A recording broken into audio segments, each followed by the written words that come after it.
ಓಂ ಜನ್ಮಾದ್ಯಸ್ಯ ಯತೋನ್ವಯಾದಿತರತಶ್ಚಾರ್ಥೇಷ್ವಭಿಜ್ಞಸ್ವರಾಟ್ ತೇನೇ ಬ್ರಹ್ಮಹೃದಾಯ ಆದಿಕವಯೇ ಮುಹ್ಯಂತಿ M ಸೂರಯಃ ತೇಜೋ ವಾರಿಮೃದಾಂ ಯಥಾ ವಿನಿಮಯೋ ಯತ್ರ ತ್ರಿಸರ್ಗೋ ಮೃಷಾ ಧಾಮ್ನಾ ಸ್ವೇನ ಸದಾ ನಿರಸ್ತಕುಹಕಂ ಸತ್ಯಂ ಪರಂ ಧೀಮಹಿ ಸೃಷ್ಟಿಸ್ಥಿತ್ಯಪ್ಯೇಹಾ ನಿಯತಿದೃಶಿತಮೋ ಬಂಧಮೋಕ್ಷಾಶ್ಚ ಯಸ್ಮಾತ್ ಅಸ್ಯ ಶ್ರೀ ಬ್ರಹ್ಮರುದ್ರ ಪ್ರಭೃತಿ ಸುರನರದ್ವಿಷಶತ್ರುವಾತ್ಮಕಸ್ಯ ವಿಷ್ಣೋರ್ವ್ಯಸ್ತಾಃ ಸಮಸ್ತಾಃ ಸಕಲಗುಣನಿಧಿಃ ಸರ್ವದೋಷೌ ವ್ಯಪೇತಃ ಪೂರ್ಣಾನಂದೋ ವ್ಯಯೋ ಯೋ ಗುರುರಪಿ ಪರಮಶ್ಚಿಂತಯೇ ತಂ ಮಹಾಂತಂ ಯಂ ಪ್ರವ್ರಜಂತಮನುಪೇತಮಪೇತಕೃತ್ಯಂ ದ್ವೈಪಾಯನೋ ವಿರಹಕಾತರ ಆಜುಹಾವ ಪುತ್ರೇತಿ ತನ್ಮಯತಯಾ ತರವೋಪಿ ನೇದುಸ್तं ಸರ್ವಭೂತಹೃದಯಂ ಮುನಿಂ ಆನತೋಸ್ಮಿ. ಸ್ವಸ್ತ್ಯಸ್ತು ಸತಾಂ ಹರಿ ಓಂ. ಪೂರ್ವದ 6ನೆಯ ಸ್ಕಂಧ ಭಗವಂತನ ಅನೇಕ ಮಹತ್ವದ ಸಂಗತಿಗಳನ್ನು ನಮಗೆ ತಿಳಿಸಿ, ಮುಖ್ಯವಾಗಿ ನಾರಾಯಣ ವರ್ಮದ ಉಪದೇಶ ಬಂದದ್ದು ವಿಶಿಷ್ಟವಾದದ್ದು. ಇದೆಲ್ಲದರ ನಡುವೆ ಹಿಂದೆ ಉಳಿದು ಹೋದ ಒಂದು ಕಥೆಯ ಮುಂದುವರಿದ ಭಾಗವನ್ನು ಈ 7ನೆಯ ಸ್ಕಂದ ಹೇಳುವಂಥದ್ದು. ಹಿರಣ್ಯಾಕ್ಷ ಹಿರಣ್ಯಕಶಿಪುವಿನಲ್ಲಿ ಹಿರಣ್ಯಾಕ್ಷ ವರಾಹನ ಕೈಗೆ ಸಿಕ್ಕು ಮೃತಿಯನ್ನು ಹೊಂದಿ ಗೆದ್ದಿಲ್ಲ ಅಂತ ಯಾರು ಹೇಳಿದ್ದು? ಹಲವು ಬಾರಿ ಗೆದ್ದಿದ್ದಾರೆ. ತತ್ಕಾಲ ಅನುಗುಣ, ಆ ಕಾಲಕ್ಕೆ ಅನುಗುಣವಾಗಿ ಅವರವರ ಸಾಮರ್ಥ್ಯ ಅನ್ನೋದು ಪ್ರಭಾವಕ್ಕೆ ಬಂದಾಗ ಅವರು ಅದನ್ನು ಗೆದ್ದಿದ್ದಾರೆ. ಜಯೇತು ಜಯಕಾಲಂ, ಜಯಕಾಲ ಅನ್ನೋದು ದೇವತೆಗಳಲ್ಲಿ ಸತ್ವ ಅನ್ನೋದು ವೃದ್ಧಿಯಾದಾಗ ಅವ್ರಿಗೆ ಸಿಗುತ್ತೆ.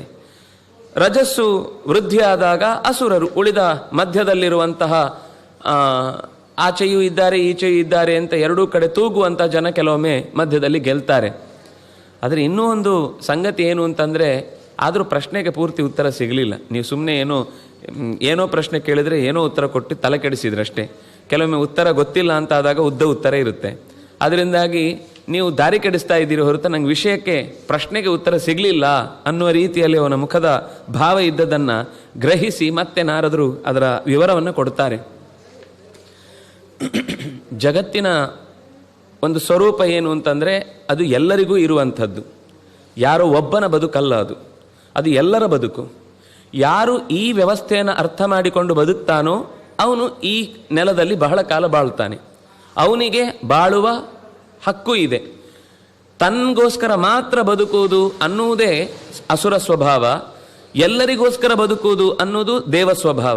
ಇಲ್ಲಿ ದೇವತೆಗಳು ಅಸುರರು ಅಂತನ್ನುವ ಬೈಫರ್ಕೇಶನ್ ಬರುವುದಿಲ್ಲ.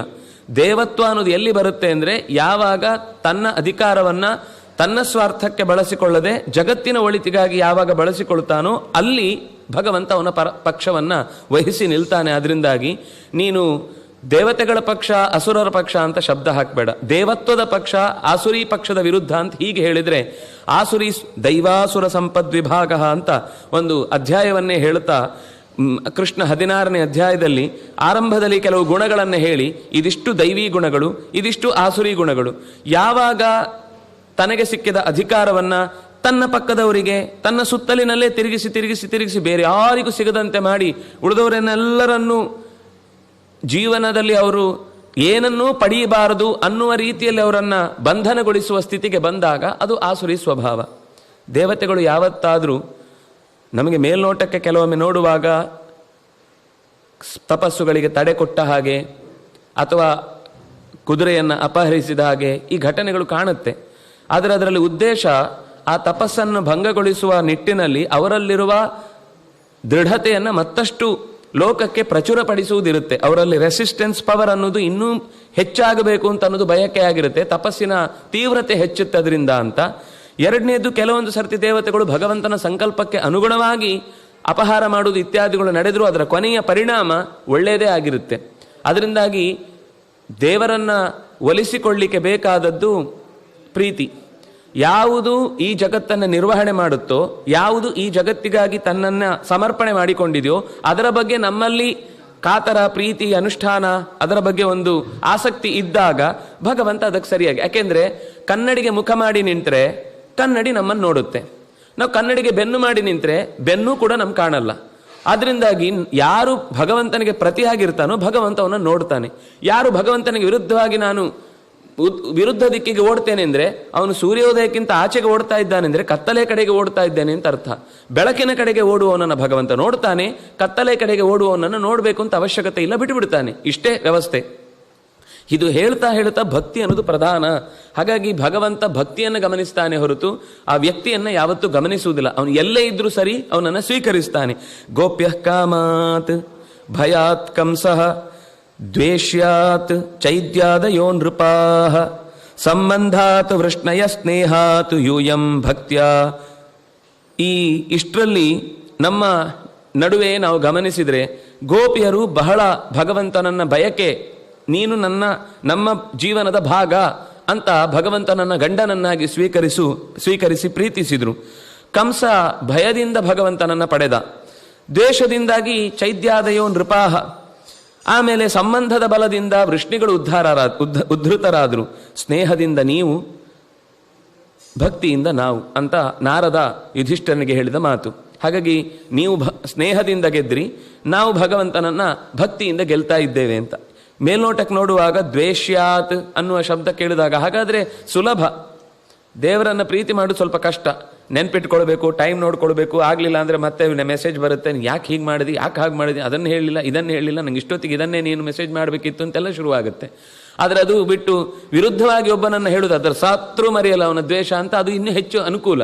ಆದರೆ ನನಗೆ ಪ್ರೀತಿಗಿಂತ ದ್ವೇಷ ಹೆಚ್ಚು ಸಹಜ. ಅದರಿಂದಾಗಿ ಅಂದರೆ ಬಹಳ ಹೊತ್ತು ಅವನನ್ನು ಕಾದಿರಿಸುತ್ತೆ. ಅದರಿಂದಾಗಿ ಅದೇ ಸುಲಭ ಆಯಿತು ಅಂದಮೇಲೆ ಭಕ್ತಿಯನ್ನು ಯಾಕೆ ಮಾಡಬೇಕು ಅನ್ನುವ ರೀತಿಯ ಒಂದು ಪ್ರಶ್ನೆ ಬಂದದ್ದನ್ನು ಕಳೆಯುವ ಹಾಗೆ ಮುಂದೆ ಒಂದು ಸಾಲಿದೆ. ಪೂರ್ತಿ ಇಷ್ಟನ್ನೇ ಓದಿ ತೀರ್ಮಾನಕ್ಕೆ ಬರಬೇಡಿ, ಆವಾಗಲೂ ಹಿಂದೆ ಮುಂದೆ ಎಲ್ಲ ಓದ್ಕೋಬೇಕು. ಇದರಲ್ಲಿ ಭಗವಂತನಿಗೆ ಅದು ಕೆಸರಲ್ಲಿ ಬಿದ್ದಿದ್ರು ಅದು ಮುತ್ತು ರತ್ನ ಬೆಲೆ ಬಾಳುವಂಥದ್ದು ಹೌದಾದರೆ ಅದನ್ನು ಎತ್ತಿಕೊಳ್ತಾನೆ ಹೊರತು ಅದು ಕೆಸರಾಗಿದೆ ಅಂತ ಎತ್ತಿ ಬಿಸಾಕಲ್ಲ ಅನ್ನೋದನ್ನು ತಿಳಿಸ್ಲಿಕ್ಕೆ ಈ ಮಾತನ್ನು ಹೇಳಿದ್ದಾದ್ರಿಂದ ಕಥಮೋಪಿ ನ ವೇನಸ್ಯ, ಯಾವ ಕಾರಣಕ್ಕೂ ದ್ವೇಷದಿಂದ ಒಂದು ವೇಳೆ ಚೈದ್ಯ ಅನ್ನೋನು ಉದ್ಧಾರ ಆದದ್ದು ಅಂತ ಅನ್ನುವ ವಿಷಯವನ್ನೇ ಹೇಳುವುದಾದರೆ ವೇನನನ್ನು ಯಾವ ಕಾರಣಕ್ಕೂ ಉದ್ಧಾರ ಮಾಡಲಿಲ್ಲ. ಕಥಮಪಿ, ಯಾವ ಕಾರಣಕ್ಕೂ ಉದ್ಧಾರ ಮಾಡಲಿಲ್ಲ ಅಂದರೆ ಏನರ್ಥ? ಅವನು ದ್ವೇಷ ಮಾಡಿದ್ದ. ಹಾಗಾದರೆ ಇಲ್ಲಿ ದ್ವೇಷ ಮಾಡಿದಕ್ಕೆ ಉದ್ಧಾರ ಮಾಡಲಿಲ್ಲ, ಅಲ್ಲಿ ದ್ವೇಷ ಮಾಡಿದ್ದಾನೆ ಉದ್ಧಾರ ಮಾಡಿದ್ದಾನೆ ಅಂದರೆ ಇನ್ನೇನೋ ಒಂದು ಅಂಶ ಅದರಲ್ಲಿ ಸೇರ್ಕೊಂಡಿದೆ ಅಂತ ಅರ್ಥ ಅಲ್ವಾ? ಹೌದು. ತಸ್ಮಾತ್ ಕೇನಾಪ್ಯಪಾಯೇನ ಮನಃ ಕೃಷ್ಣೇ ನಿವೇಶ್ಯತಾಂ. ಏನಾದರೂ ಒಳಗಿನಿಂದ ಯಾವುದೇ ಕರ್ಮದ ಬಂಧದ ಬಲದಿಂದ ಅಕಸ್ಮಾತ್ ಭಗವಂತನನ್ನು ದ್ವೇಷಿಸುವಂತಹ ಪ್ರಸಂಗ ಬಂದಾಗಲೂ ಒಳಗಿನಿಂದ ಪಕ್ವವಾದ ಭಕ್ತಿ ಅವನಲ್ಲಿ ಇತ್ತು ಅನ್ನುವ ಕಾರಣಕ್ಕಾಗಿ ಭಗವಂತ ಇಲ್ಲಿ ಗಮನಿಸಿದರೆ ಕಂಸನಾಗ್ಲಿ ಚೈದ್ಯನಾಗ್ಲಿ ಎಲ್ಲರೂ ಒಂದು ರೀತಿಯಲ್ಲಿ ಡ್ಯುಯಲ್ ಪರ್ಸನಾಲಿಟಿಯನ್ನು ನಾವು ನೋಡುತ್ತೇವೆ. ಇವರೇ ಇಬ್ಬರನ್ನ ತಗೊಂಡ್ರು. ದೇವಕಿ ಹತ್ರ ವಸುದೇವನ ಹತ್ರ ಎಂಥ ಮಾತುಗಳನ್ನು ಹೇಳ್ತಾನೆ ಅಂದರೆ ಕಂಸ ಈ ರೀತಿ ಹೇಳ್ಬೋದು ಅಂತ ಊಹಿಸ್ಲಿಕ್ಕೂ ಸಾಧ್ಯ ಆಗಲ್ಲ. ಅದೇ ಶಿಶುಪಾಲ ಜರಾಸಂಧನ ಹತ್ರ ಮಾತಾಡುವಾಗ ನಾನು ನಿನ್ನ ಹತ್ರ ಮಾತಾಡುವಾಗ ನಿನ್ನ ಜೊತೆಗಿದ್ದು ನಾನು ಅವನನ್ನು ಹೋರಾಡಬೇಕು ಅಂತ ಅನಿಸುತ್ತೆ. ಅವನನ್ನು ಎದುರುಗಡೆ ನೋಡಿದ ತಕ್ಷಣ ನನಗೆ ಏನೋ ಒಂದು ಒಳಗಿನಿಂದ ಗೊತ್ತಿಲ್ಲದಂತಹ ಪ್ರೀತಿ ಉಕ್ಕಿ ಹರಿಯತ್ತೆ, ಇದು ಏನು ಅಂತ ನನಗೆ ನಿಶ್ಚಯ ಮಾಡ್ಲಿಕ್ಕೆ ಆಗಲ್ಲ ಅನ್ನುವ ಮಾತುಗಳನ್ನು ಆಡ್ತಾನೆ. ಹಿರಣ್ಯಕಶಿಪುವಿನ ಮುಂದಿನ ಪ್ರಸಂಗದಲ್ಲೂ ಅಂಥದ್ದೇ ಮಾತುಗಳು ಬರ್ತವೆ. ಅದನ್ನು ಹೇಳಲಿಕ್ಕೆ ಇಷ್ಟೆಲ್ಲ ಪೀಠಿಕೆ ಹಾಕಿದ್ದು ಸರಿ. ಒಟ್ಟಂತೂ ಚೈದ್ಯನಲ್ಲಿ ದ್ವೇಷ ಇದ್ರೂ ಕೂಡ ದ್ವೇಷಯುಕ್ತವಾದ ಪ್ರೀತಿ ಇತ್ತು. ದ್ವೇಷ ಅನ್ನೋದು ಒಂದು, ಅದು ಡ್ಯುಯಲ್ ಪರ್ಸನಾಲಿಟಿ ನಮ್ಮ ಇವತ್ತಿನ ಭಾಷೆಯಲ್ಲಿ ಹೇಳುವುದಾದರೆ ಒಳಗೆ ಇದ್ದಂತಹ ಜಯ. ಯಾಕೆಂದರೆ ಈ ಹಿಂದೆ ಕತೆ ಹೇಳಿದ್ದಾರೆ.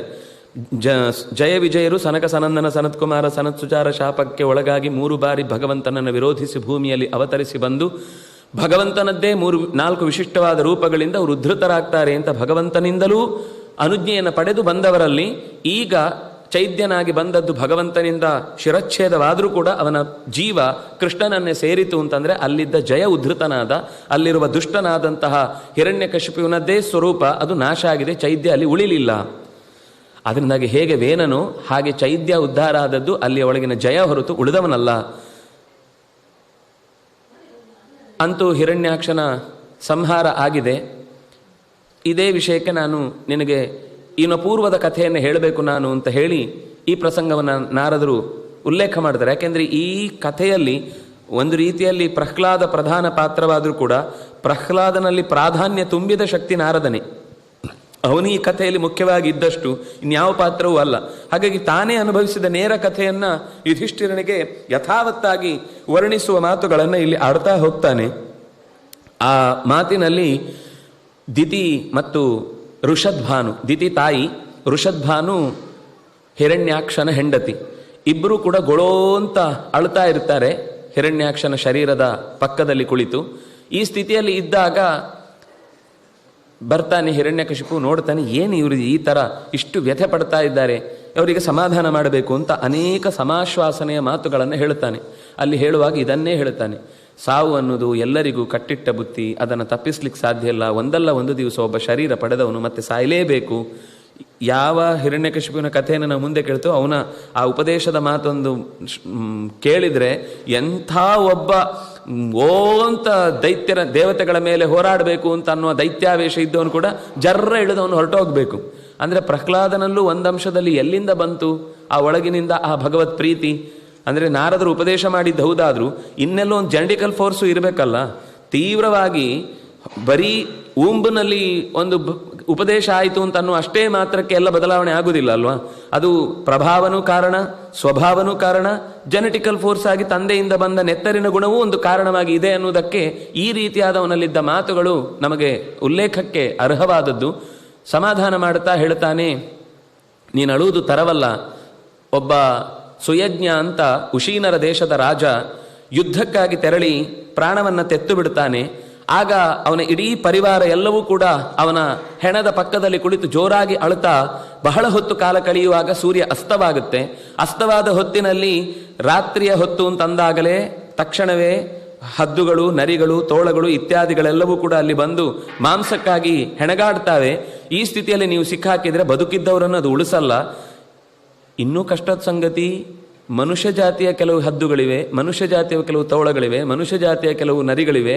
ಇವುಗಳಂತೂ ನಿಮ್ಮನ್ನು ಖಂಡಿತ, ಅವುಗಳಾದರೂ ಕೇವಲ ತಿಂದು ಸಾಯಿಸ್ತಾವೆ ಹೊರತು ಇವುಗಳು ಇನ್ನೂ ನಿಮ್ಮನ್ನು ಭೋಗಿಸಿ ಅತ್ಯಾಚಾರಗೈದು ನಿಮ್ಮ ಸಂಪತ್ತನ್ನು ಅಪಹಾರಗೈದು ನೀವು ಯಾವ ಮೂಲೆಯಿಂದ ಬಂದಿದ್ರು ನಿಮ್ಮ ಅಲ್ಲಿಗೆ ಬರ್ತಾರೆ. ಇವುಗಳು ಇಲ್ಲೇ ತಿಂದು ಬಿಟ್ಟು ಹೋಗ್ತವೆ. ಇವರು ಇಲ್ಲಿಂದ ಬಂದು ನಿಮ್ಮ ಮೂಲದ ತನಕ ಬರ್ತಾರೆ. ಆದ್ರಿಂದಾಗಿ ನೀವು ಬೇಗ ಮರಳಿ ಹೊರಡಿ ಅಂತ ಹೇಳಬೇಕಿರುತ್ತೆ. ಆದರೆ ಅವರು ತಕ್ಷಣ ಹೊರಡಲಿಲ್ಲ. ಆಗ ಒಬ್ಬ ವಟುವಿನ ರೂಪದಲ್ಲಿ ಯಮಧರ್ಮನೇ ಬಂದು ಈ ಉಪದೇಶಗಳನ್ನು ಕೊಡ್ತಾನೆ, ಹೊರಡಿ ನೀವು ಅಂತ ಉಪದೇಶ ಕೊಟ್ಟು ಅವನು ಅದಕ್ಕೊಂದು ಕಥೆ ಹೇಳ್ತಾನೆ. ಅಂದರೆ ತೀವ್ರತರವಾದಂತಹ ಇಂಥ ಸಂದರ್ಭದ ಮೋಹ ಅನ್ನೋದು ಕೂಡ ಅಪಾಯಕ್ಕೆ ಕಾರಣ. ಈಗ ನೀವು ಬಿಡಬೇಕು ಅಂತಂದಾಗ ಇಲ್ಲಿಂದ ಬಿಟ್ಟು ಹೊರಡಲೇಬೇಕು. ಕಪೋತ ಒಂದು ಪಕ್ಷಿಯ ಕುಟುಂಬ ಇರುತ್ತೆ, ಗಂಡು ಹೆಣ್ಣು, ಒಂದು 4 ಮೊಟ್ಟೆಗಳನ್ನಿಟ್ಟ ತಾಯಿ. ಈ ಮಧ್ಯದಲ್ಲಿ ಮರಿಗಳಿಗೆ ಕಾವು ಕೊಡ್ತಾ ಇದ್ದಾಗ ಗಂಡು ಹೊರಗಿನಿಂದ ಆಹಾರ ತರ್ತಾ ಇರುತ್ತೆ, ಮೊಟ್ಟೆ ಒಡೆಯತ್ತೆ. ಮರಿ ಬಹಳ ಪ್ರೀತಿಯಿಂದ ತಾಯಿ ತಂದೆಗಳನ್ನು, ಅದಕ್ಕೆ ಇನ್ನೂ ರೆಕ್ಕೆ ಪುಕ್ಕ ಯಾವುದು ಬಲ್ತಿರಲ್ಲ. ಗಂಡು ಹೊರಕ್ಕೆ ಹೋಗಿ ಆಹಾರವನ್ನು ತರುವಾಗ ಬೆಳಿಗ್ಗೆ ಹೋಗಿ ಸಂಜೆ ಬರ್ತಿರುತ್ತೆ. ಅಲ್ಲೇ ಪಕ್ಕದಲ್ಲಿ ಎಲ್ಲಿಯಾದರೂ ಏನಾದರೂ ಸ್ವಲ್ಪ ತಕ್ಷಣಕ್ಕೆ ಬೇಕು ಅಂತ ತಾಯಿಯೂ ಕೂಡ ಆಹಾರವನ್ನು ತರಲಿಕ್ಕೆ ಅಂತ ಹೋದವಳು ಒಬ್ಬ ಬೇಟೆಗಾರನ ಬಲೆಯಲ್ಲಿ ಸಿಕ್ಕಿಬೀಳುತ್ತೆ. ಆಹಾರ ನೋಡಿ ತಿನ್ನಬೇಕು ಅಂತ ಹೋದದ್ದು ಬಲೆ ಒಳಗೆ ಸಿಕ್ಕಿಬೀಳುತ್ತೆ. ಸಂಜೆ ತನಕನೂ ಹೀಗೆ ಒದ್ದಾಡ್ತಾ ಇದ್ದ ಆ ಕಪೋತವನ್ನು ಅವನು ಕೊಲ್ಲಿಲ್ಲ. ಮತ್ತೊಂದು ಬೋನಿನಲ್ಲಿ ಹಾಕಿ ಅಲ್ಲೇ ಕೆಳಗಿಟ್ಟಿದ್ದ, ಎಲ್ಲಿ ಹಿಡಿದಿದ್ನೋ ಅಲ್ಲೇ ಕೆಳಗಿಟ್ಟಿದ್ದ.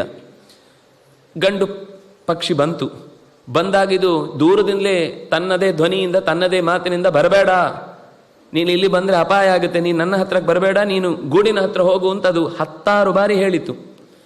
ಆಗ ಅದರ ಮಾತುಗಳು ಬಹಳ ಚೆನ್ನಾಗಿದೆ, ಒಂದು ಪ್ರೀತಿಯ ಸಂಬಂಧ ಚೆನ್ನಾಗಿದೆ. ಆದರೆ ಆ ಪ್ರೀತಿ ವ್ಯಾಮೋಹವಾಗಿ ಬಿಟ್ಟರೆ ಅದೆಷ್ಟು ಅಪಾಯ ಅನ್ನೋದಕ್ಕೋಸ್ಕರ ಈ ಮಾತು ಬಂತು.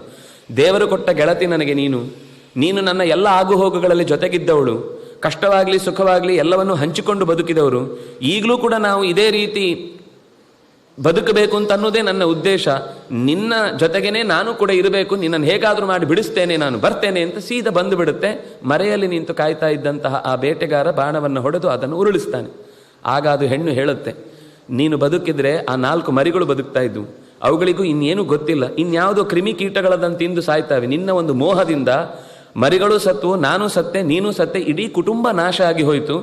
ಮೋಹ ಅನ್ನೋದು ಯಾವತ್ತಿಗೂ ಒಳ್ಳೆಯದಲ್ಲ ಅಂತ ಹೀಗೆ ಆ ಉಶೀನರ ದೇಶದ ಹೆಣ್ಣುಮಕ್ಕಳಿಗೂ ಇದೇ ಮಾತನ್ನು ಯಮಧರ್ಮ ಹೇಳಿ, ನೀವು ನಿಮ್ಮ ಹೇಗೆ ಅಲ್ಲಿ ಮರಿಗಳನ್ನು ನೋಡ್ಕೊಳ್ಬೇಕು ಅಂತ ಕಳಿಸಿದ್ರೂ ಅದಕ್ಕೆ ಗೊತ್ತಾಗದೆ ತನ್ನ ಸಾವಿನಿಂದ ಮರಿಗಳ ಸಾವಿಗೂ ಕಾರಣವಾಯಿತು. ನೀವೀಗ ಇಲ್ಲೇ ಹೀಗೆ ಬೀಡು ಬಿಟ್ರೆ ನಿಮ್ಮ ಪ್ರಜೆಗಳು, ನಿಮ್ಮ ಮಂತ್ರಿಗಳು ನಾಳೆಗೆ ಏನು ಅವ್ರಿಗೆ ರಕ್ಷಣೆ ಬೇಕು ಅನ್ನೋದನ್ನು ಯೋಚನೆ ಮಾಡದೇ ಇದ್ರೆ ಬಂಡಾಯಕಾರರೆಲ್ಲರೂ ಸೇರಿಕೊಂಡು ಇಡೀ ದೇಶವನ್ನು ಲೂಟಿ ಮಾಡ್ತಾರೆ, ಮರಳಿ ಹೋಗು ಅಂತ ಹೀಗೆ ಆ ಪುಟ್ಟ ಬಾಲಕ ಹೇಳಿದ್ದನ್ನು ಕೇಳಿ ಆ ಸುಯಜ್ಞನ ಮಡದಿಯರೆಲ್ಲ ಮರಳಿ ಹೋಗಿ ಮತ್ತೆ ರಾಜ್ಯಭಾರ ಮಾಡ್ತಾರೆ. ಹಾಗೆ ನೀವು ಕೂಡ ಬೆದರದೆ ಈ ವಿಷಯದಲ್ಲಿ ಹಿರಣ್ಯಾಕ್ಷನ ವಿಷಯಕ್ಕೆ ನೀವು ತಲೆ ಕೆಡಿಸಿಕೊಳ್ಬೇಡಿ.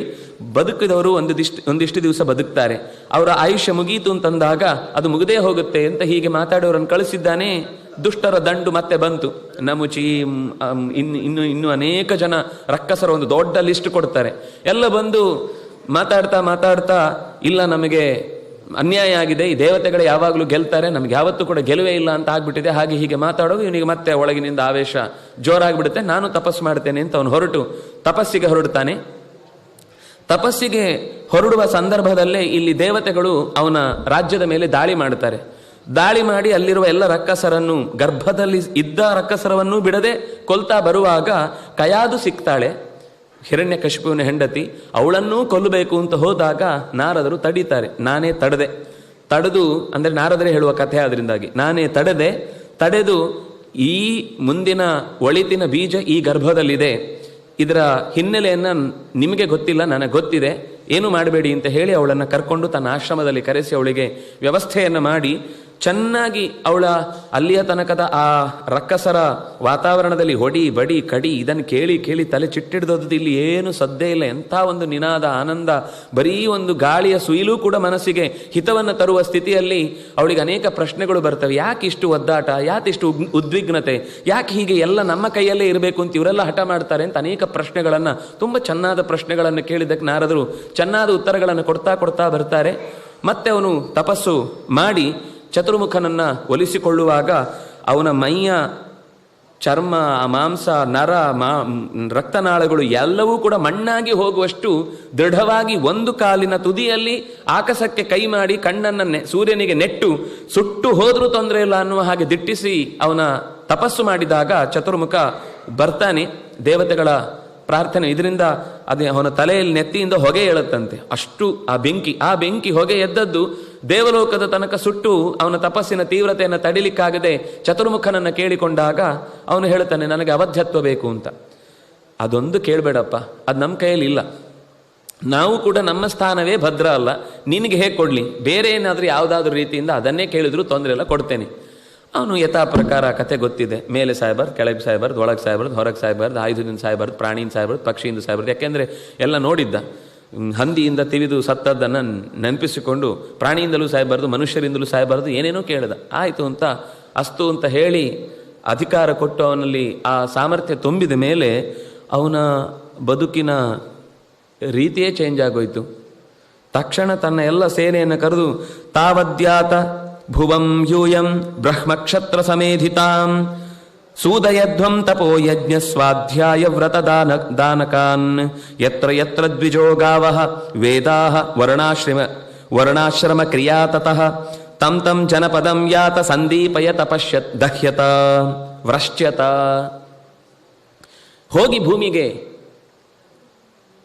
ಎಲ್ಲಿ ಒಳ್ಳೆಯ ಬ್ರಾಹ್ಮ ವಲಯಗಳಿವೆಯೋ ಅವನ್ನೆಲ್ಲ ಧ್ವಂಸ ಮಾಡಿ, ಯಾರೆಲ್ಲ ಕ್ಷತ್ರಿಯರು ಭೂಮಿಯನ್ನು ಚೆನ್ನಾಗಿ ಆಳ್ತಾ ಇದ್ದಾರೋ ಅವರ ಮೇಲೆ ನೀವು ದಾಳಿ ಮಾಡಿ, ಸೂದಯಧ್ವಂ ಅವರನ್ನು ನಾಶಗೊಳಿಸಿ, ಎಲ್ಲಿ ತಪಸ್ಸು, ಎಲ್ಲಿ ಯಜ್ಞ, ಎಲ್ಲಿ ಗುರುಕುಲದಲ್ಲಿ ಸ್ವಾಧ್ಯಾಯ ವ್ರತ ಆಚರಣೆಗಳು ಚೆನ್ನಾಗಿ ತನ್ನ ಪಾಡಿಗೆ ತಾನು ನಡೀತಾ ಇದೆಯೋ, ಎಲ್ಲಿ ಕೈ ಎತ್ತಿ ದಾನ ಕೊಟ್ಟು ಇನ್ನೊಬ್ಬರಿಗೆ ಕಷ್ಟದಲ್ಲಿ ಪರಸ್ಪರ ಸಹಕಾರ ನೀಡಿ ಹೆಗಲು ಕೊಟ್ಟು ಒಬ್ಬ ರಾಜನೇ ಬೇಡ ಅಂತನ್ನುವಷ್ಟು ಸ್ವತಂತ್ರವಾಗಿ ಸ್ವಾವಲಂಬಿಗಳಾಗಿ ಬದುಕ್ತಾ ಇದ್ದಾರೋ ಅವರನ್ನೆಲ್ಲರನ್ನು ಬೀದಿಗೆ ತನ್ನಿ. ನಾಳೆ ನಾವು ನಿರಾಶ್ರಿತರ ಒಂದು ಕೂಟವನ್ನು ಓಪನ್ ಮಾಡಿ ಎಲ್ರಿಗೂ ಗಂಜಿ ಕೊಡೋಣ. ನಾಳೆದಿಂದ ಅವರು ನಮ್ಮನ್ನೇ ಆಶ್ರಯಿಸಬೇಕು. ಹಾಗೆ ಅವರನ್ನೆಲ್ಲರನ್ನು ನಿರ್ಗತಿಕರನ್ನಾಗಿ ಮಾಡಿ, ಆಮೇಲೆ ನಮ್ಮ ಕೆಲಸ ಏನು ಅಂತಂದರೆ ಅವರನ್ನು ಪೋಷಿಸುವ ಕೆಲಸ. ನೀವು ದಾಳಿ ಮಾಡಿ ಒಂದು ಟೀಮ್, ನಾಳೆ ನಾನು ಇನ್ನೊಂದು ಟೀಮ್ ತೊಗೊಂಡು ಬಂದು ಅವರನ್ನು ಪೋಷಣೆ ಮಾಡುತ್ತೇನೆ. ಇದು ನನಗೆ ಬೇಕಾಗಿರುವ ಕೆಲಸ, ಮಾಡಲೇಬೇಕು ನೀವೆಲ್ಲ. ಹೋದವರು ಏನು ಮಾಡಿದ್ರು ಅಂದರೆ ಕೇಚಿತ್ ಖನಿತ್ರೈಹಿ ವಿಬಿಧು ಸೇತು ಪ್ರಾಕಾರ ಗೋಪುರಾನ್ ಆಜೀವ್ಯಾಂಶ್ಚಿಚ್ಚು ದುರ್ವೃಕ್ಷಾನ್ ಕೇಚಿತ್ ಪರಶುಪಾಣಯ ಪಶುಗಳನ್ನು ಪಕ್ಷಿಗಳನ್ನು ಯಾರನ್ನು ಬಿಡದೆ ಕೊಲ್ತಾ ಇದ್ದವರು ಕೊನೆಗೆ ಖನಿತ್ರೈಹಿ ಪಿಕ್ಕಾಸಿ ಹಾರೆಗಳನ್ನು ಹಿಡ್ಕೊಂಡು ದೇವಸ್ಥಾನಗಳ ಪ್ರಾಕಾರಗಳನ್ನು ಗೋಪುರಗಳನ್ನೆಲ್ಲ ಒಡೆದು ಹಾಕಿದ್ರಂತೆ. ಅತ್ಯಂತ ಉತ್ತಮವಾದ ದೇವ ನಿಲಯಗಳು ಏನೇನಿದ್ದಾವೋ ಅದನ್ನೆಲ್ಲ ರಸ್ತೆಗೆ ತಂದರು. ಇವತ್ತಿಗೂ ನಡೀತಾ ಇದೆಯಲ್ಲ, ಅದಕ್ಕೆ ಬೇರೆ ದಾರಿ ಇದೆ.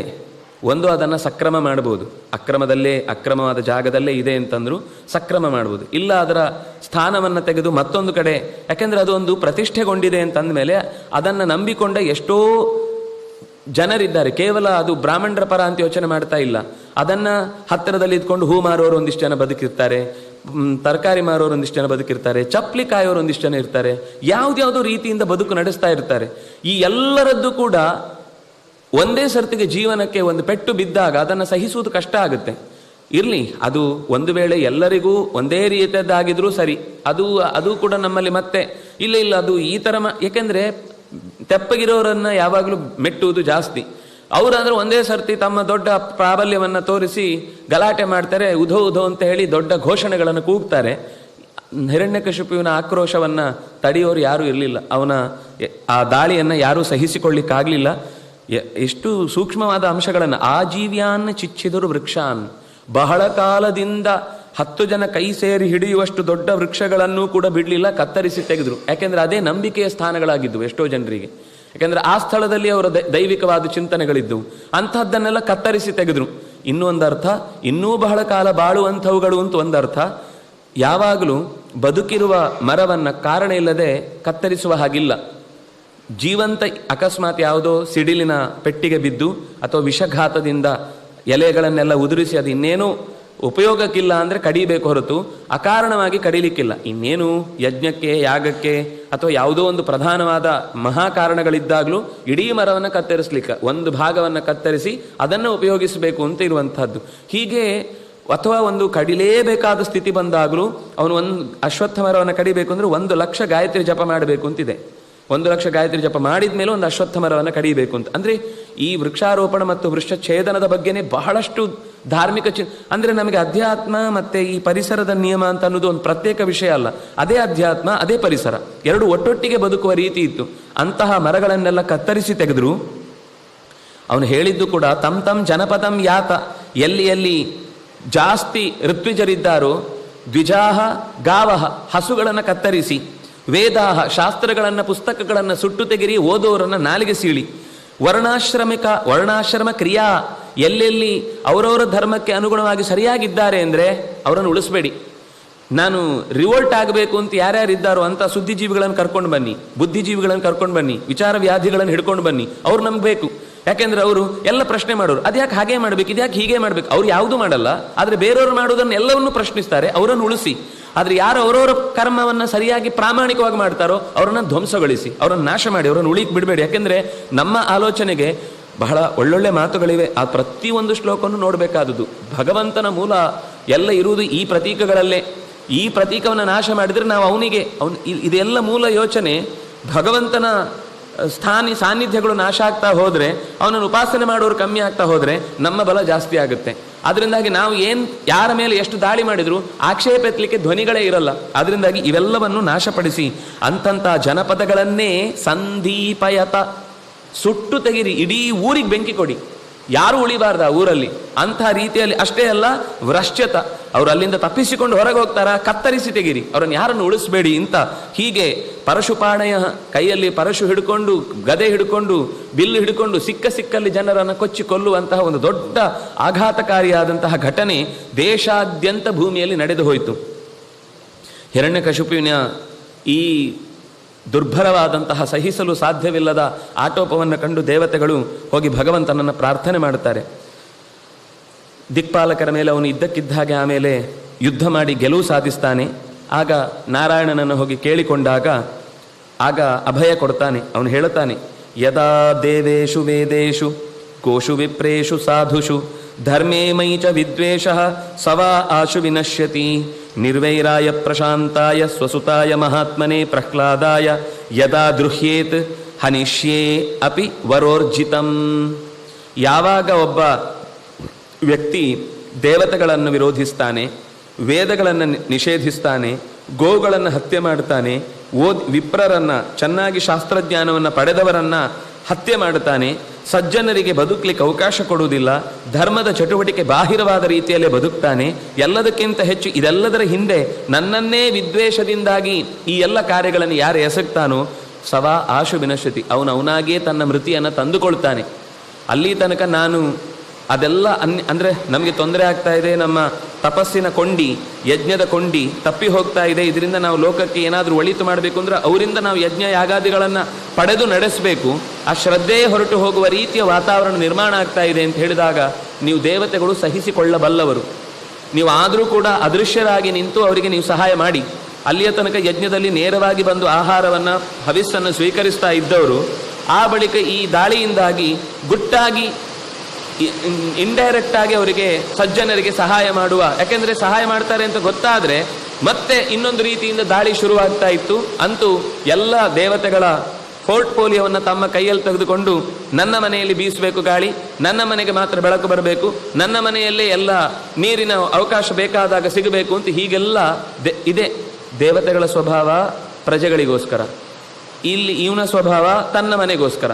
ಇದು ಅವತ್ತಿಗೂ ಇವತ್ತಿಗೂ ಯಾವತ್ತಿಗೂ ಇದೇ ರೀತಿ, ಎರಡು ಸ್ವಭಾವವೇ. ಅಂದರೆ ಇಂದ್ರಿಯದ ಸುಖವೇ ಪರಮ ಸುಖ ಅಂತ ಯೋಚಿಸುವವನು ಅಸುರ, ಅಸುಷು ರಮಂತೆ. ಅಸುರ ಅಂದರೆ ಸ್ವಭಾವನೆ, ಇಂದ್ರಿಯಗಳ ಸುಖವೇ ಪರಮ ಸುಖ ಅಂತ. ದೈವ ಅಂದರೆ ಪರರಿಗೆ ಸಂಬಂಧಪಟ್ಟ ಉದ್ದೀಪನಗೊಳಿಸುವ ರೀತಿಯಲ್ಲಿ ಸಮಾಜವನ್ನು ಕಟ್ಟಬೇಕು ಅಂತ ಭಾವಿಸಿ ಆ ಮೂಲಕ ತಮ್ಮನ್ನು ತ್ಯಾಗ ಮಾಡಿಕೊಳ್ಳುವಂಥವರು ದೇವ ಸ್ವಭಾವದವರು. ಹಾಗೆ ಇಲ್ಲಿ ದೈತ್ಯರ ಸ್ವಭಾವ ಲೋಕದಲ್ಲಿ ವ್ಯಾಪ್ತವಾಗಿ ಬೆಳೆದು ನಿಂತಿತು.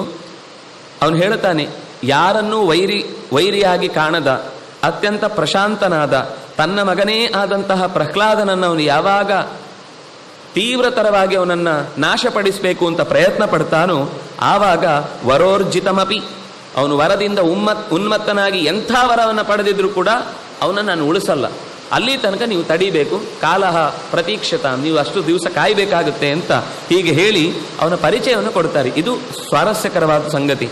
ಆತ್ಮವತ್ ಸರ್ವಭೂತಾನಾಂ ಅಂದರೆ ನಮಗೆ ಕೊಡುವ ಎಚ್ಚರವೂ ಹೌದಿದು. ಏಕಃ ಪ್ರಿಯ ಸುಹೃತ್ ಸಮಃ ದಾಸವತ್ ಸನ್ನತಾರ್ಯಾಂಘ್ರಿ ಪಿತೃವತ್ ದೀನವತ್ಸಲಃ ಭ್ರಾತೃವತ್ ಸದೃಶೇ ಸ್ನಿಗ್ಧಃ ಗುರುಷು ಈಶ್ವರ ಭಾವನಃ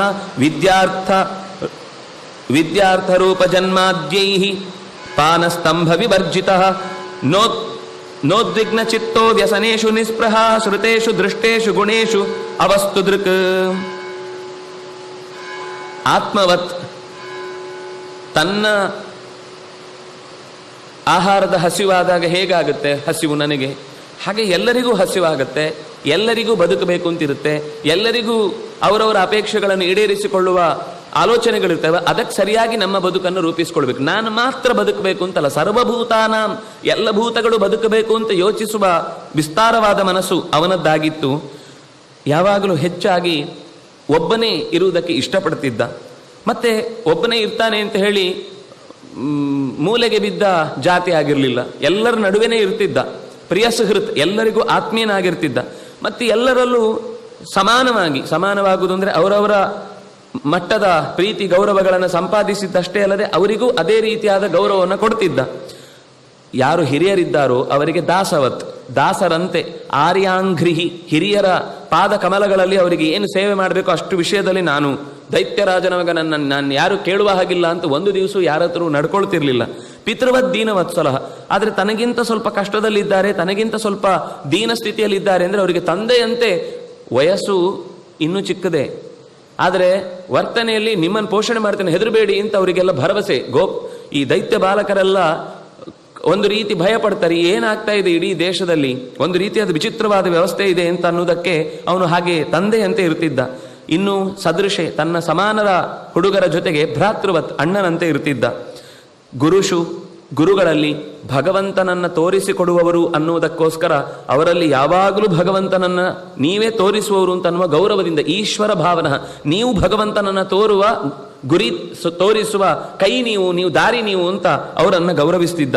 ಇನ್ನು ಯಾರು ವಿದ್ಯೆಗಾಗಿ ಬದುಕಿಡ್ತಿದ್ರೋ, ವಿದ್ಯೆಯೇ ದೊಡ್ಡ ಸಂಪತ್ತು ಅಂತ ಭಾವಿಸಿ ತಮ್ಮ ಬದುಕನ್ನು ಮೀಸಲಾಗಿಸಿದ್ರೋ ಅವರನ್ನು ಯಾವತ್ತೂ ಕೂಡ ಅವಮಾನ ಮಾಡ್ತಿರ್ಲಿಲ್ಲ, ಅವರ ಹತ್ರ ಯಾವತ್ತೂ ಕೂಡ ಹಮ್ಮಿನಿಂದ ನಡ್ಕೊಳ್ತಿಲ್ಲ. ಇದೆಲ್ಲ ವರ್ಜಿತ, ವಿವರ್ಜಿತ. ಇದು ಯಾವ ಕಾರಣಕ್ಕೂ ಅವನು ಅಂಥದ್ದನ್ನು ನಡೆಸ್ತಿರ್ಲಿಲ್ಲ. ಯಾವತ್ತು ಉದ್ವೇಗಕ್ಕೊಳಗಾಗ್ತಿರ್ಲಿಲ್ಲ, ಮತ್ತೆ ಕೆಟ್ಟದಾದ ಚಟಗಳಿಗೆ ಯಾವತ್ತೂ ಬಲಿಯಾಗ್ತಿರ್ಲಿಲ್ಲ. ಕೇಳಿದ ನೋಡಿದ ಸಂಗತಿಗಳನ್ನು ಇದರಲ್ಲಿ ಏನು ಗುಣ ಇದೆ ಅಂತ, ಏನಾದರೂ ಒಂದು ವಿಷಯ ಕೇಳಿತು ಅಂತಂದ್ರೆ ಇದರಲ್ಲಿ ಏನು ಗುಣ ಇದೆ, ಏನಾದರೂ ಒಂದು ಕಂಡಿತು ಅಂತಂದ್ರೆ ಇದರಲ್ಲಿ ಏನು ಭಗವಂತನ ಗುಣವನ್ನು ಕಾಣಲಿಕ್ಕೆ ಸಾಧ್ಯ ಅನ್ನೋದೇ ಅವನಿಗೆ ನಿರಂತರ ಆ ಮನಸ್ಸಿನಲ್ಲಿ ಯೋಚನೆಗಳು ಹರಿತಾ ಇತ್ತು. ಯಾವುದನ್ನು ಬರೆಯೋದೊಂದು ಉಪಯೋಗಿಸುವ ವಸ್ತು ಅನ್ನುವ ದೃಷ್ಟಿ ಇರ್ತಿರಲಿಲ್ಲ. ಇದರಲ್ಲಿ ಭಗವಂತನೇ ಒಂದು ರೀತಿಯಿಂದ ನಮಗೆ ಸಹಾಯಕ್ಕಾಗಿ ನಿಂತಿರುವಂತಹ ಅವನ ಕರುಣೆ ಅಂತ ಅನ್ನುವ ಪ್ರೀತಿಯಿಂದ ಪ್ರತಿಯೊಂದು ವಸ್ತುವನ್ನು ಗೌರವಿಸ್ತಿದ್ದ. ಮುಂದೆ ಅವನು ಆ ಗುರುಕುಲದಲ್ಲಿ ಹೇಗಿದ್ದ ಅಂತ ಅನ್ನೋದನ್ನು ಹೇಳ್ತಾ, ನದತಿ ಕ್ವಚಿತ್ ಉತ್ಕಂಠ, ಅವನೇ ಒಂದು ಆಲಾಪನೆ ಮಾಡ್ತಾ ಭಗವಂತನ ನಾಮಸ್ಮರಣೆಯಿಂದ ಕೂಕೊಳ್ತಿದ್ದಂತೆ. ಕೆಲವೊಂದು ಸರ್ತಿ ಗದ್ಗದಿತನಾಗಿ ಏನು ಮಾತಾಡ್ಲಿಕ್ಕಾಗದೆ ನಾಮಸ್ಮರಣೆ ಮಾಡ್ತಾ ಅಳ್ತಾ ಇದ್ದ. ಆದರೆ ಕೆಲವೊಂದು ಸರ್ತಿ ಇದ್ದಕ್ಕಿದ್ದ ಹಾಗೆ ಅವನಿಗೆ ಖುಷಿಯಾಗಿ ವಿಲಜ್ಜ, ಏನು ನಾಚಿಕೆ ಪಡದೆ ದೇವರ ನಾಮವನ್ನು ಸಂಕೀರ್ತನೆ ಮಾಡ್ತಾ ಕುಣಿದು ಬಿಡ್ತಿದ್ದ. ವಿಲಜ್ಜ ನೃತ್ಯತಿ ಕ್ವಚಿತ್, ಒಂದೇ ಸರ್ತಿ ಕುಣಿಲಿಕ್ಕೆ ಶುರು ಮಾಡ್ತಿದ್ದ. ಇನ್ನು ಕ್ವಚಿತ್ ಹಸತಿ, ಒಬ್ಬನೇ ಕೂತ್ಕೊಂಡು ನಗ್ತಾ ಇದ್ದ. ಇದನ್ನು ಆಮೇಲೆ ಮತ್ತೆ ಆ ತಂದೆ ಬಂದು ವಿಚಾರಿಸುವಾಗ ಚಂಡಾಮರ್ಕರು ಹೇಳುತ್ತಾರೆ, ಯಾರು ಅವನಿಗೆ ಇಷ್ಟೆಲ್ಲ ಒಳಗಿನಿಂದ ಸೂಜಿ ಚುಚ್ಚಿ ನನ್ನ ವಿಷಯಕ್ಕೆ ವಿರುದ್ಧವಾಗಿ ನಡೆಯುವಂತೆ ಹುರುಪು ಕೊಡ್ತಾ ಇರುವವರು ಅಂತ. ಇಲ್ಲ, ಅವನನ್ನು ಯಾವ ರೀತಿಯಿಂದಲೂ ಅವನು ಹೇಳಿರ್ತಾನಪ್ಪ, ಯಾವ ಕಾರಣಕ್ಕೂ ಕೂಡ ಅವನನ್ನು ಬೇರೆ ಹುಡುಗರ ಮಧ್ಯೆ ಸೇರಿಸಬಾರ್ದು, ನಾನು ಪಠ್ಯಕ್ರಮವನ್ನು ಕೊಡ್ತೇನೆ, ಇದೇ ರೀತಿ ನೀವು ಪಾಠ ಮಾಡಬೇಕು. ಅವನಿಗೆ ಯಾವತ್ತೂ ಕೂಡ ದೇವರ ಬಗ್ಗೆ ಆಗಲಿ ಶಾಸ್ತ್ರದ ಬಗ್ಗೆ ಆಗಲಿ ಏನೂ ತಿಳಿಲಿಕ್ಕೆ ಅವಕಾಶ ಸಿಗಬಾರ್ದು. ಅಂಥವ್ರು ಯಾರಾದರೂ ಇದ್ದಾರೆ ಅಂದರೆ ನನಗೆ ಮೊದಲು ಇನ್ಫಾರ್ಮ್ ಮಾಡಬೇಕು, ಅವರನ್ನು ಗುರುಕುಲದಿಂದ ಮೊದಲು ಹೊರಕ್ಕೆ ಹಾಕಬೇಕು. ಹೊರಗಿನಿಂದ ಎಲ್ಲಿಯಾದರೂ ಸಮಿತಿ ತರಲಿಕ್ಕೆ ಹೋಗುವಲ್ಲಿ ಇನ್ನೆಲ್ಲೋ ಕೂಡ ಅಂಥವ್ರು ಭೇಟಿ ಆಗದಂತೆ ಪೂರ್ತಿಯಾಗಿ ಅವನು ನಾನು ಏನು ಚಿಂತನೆ ಕೊಟ್ಟಿದ್ದೇನೆ ಅದೇ ರೀತಿಯಲ್ಲಿ ಅವನನ್ನು ಯೂನಿವರ್ಸಿಟಿಯಲ್ಲಿ ಬೆಳೆಸಬೇಕು ಹೊರತು ನಮಗೆ ಬೇಕಾದ ಯೂನಿವರ್ಸಿಟಿ ಆಗಬೇಕು, JNU ಆಗಬೇಕು ಹೊರತು ಇನ್ಯಾವುದೂ ಆಗಬಾರ್ದು. ಆ ರೀತಿಯೇ ನನ್ನ ಶಿಕ್ಷಣ ಇರಬೇಕು ಅಂತ ಆಗ ಹೇಳಿದ ಪರಂಪರೆಯನ್ನು ಇನ್ನೂ ಪಾಲಿಸ್ತಾ ಇರುವ ಮಹಾಶಯರು ನಮ್ಮ ಮಧ್ಯದಲ್ಲಿ ಇವತ್ತಿಗೂ ಇದ್ದು ಆ ಬೀಜವನ್ನು ಉಳಿಸ್ತಾ ಬಂದಿದ್ದಾರೆ. ದುರಾದೃಷ್ಟ ಅದು ನರಸಿಂಹ ಮತ್ತೆ ಯಾವಾಗ ಬರಬೇಕು ಅಂತ ಗೊತ್ತಿಲ್ಲ. ಅಂದರೆ ನಾವು ಭಕ್ತರ ಎಚ್ಚರ ಆದರೆ, ಪ್ರಹ್ಲಾದ ಎಚ್ಚರ ಆದರೆ ನರಸಿಂಹ ಬರ್ತಾನೆ. ಪ್ರಹ್ಲಾದನಿಗೆ ಎಚ್ಚರ ಇಲ್ಲದ ಸ್ಥಿತಿಯಲ್ಲಿ ನಾವಿದ್ದೇವೆ. ಅವನು ಅವತ್ತು ಎಚ್ಚರ ಆದ, ಆ ಸಮಸ್ಯೆ ಪರಿಹಾರ ಆಯಿತು.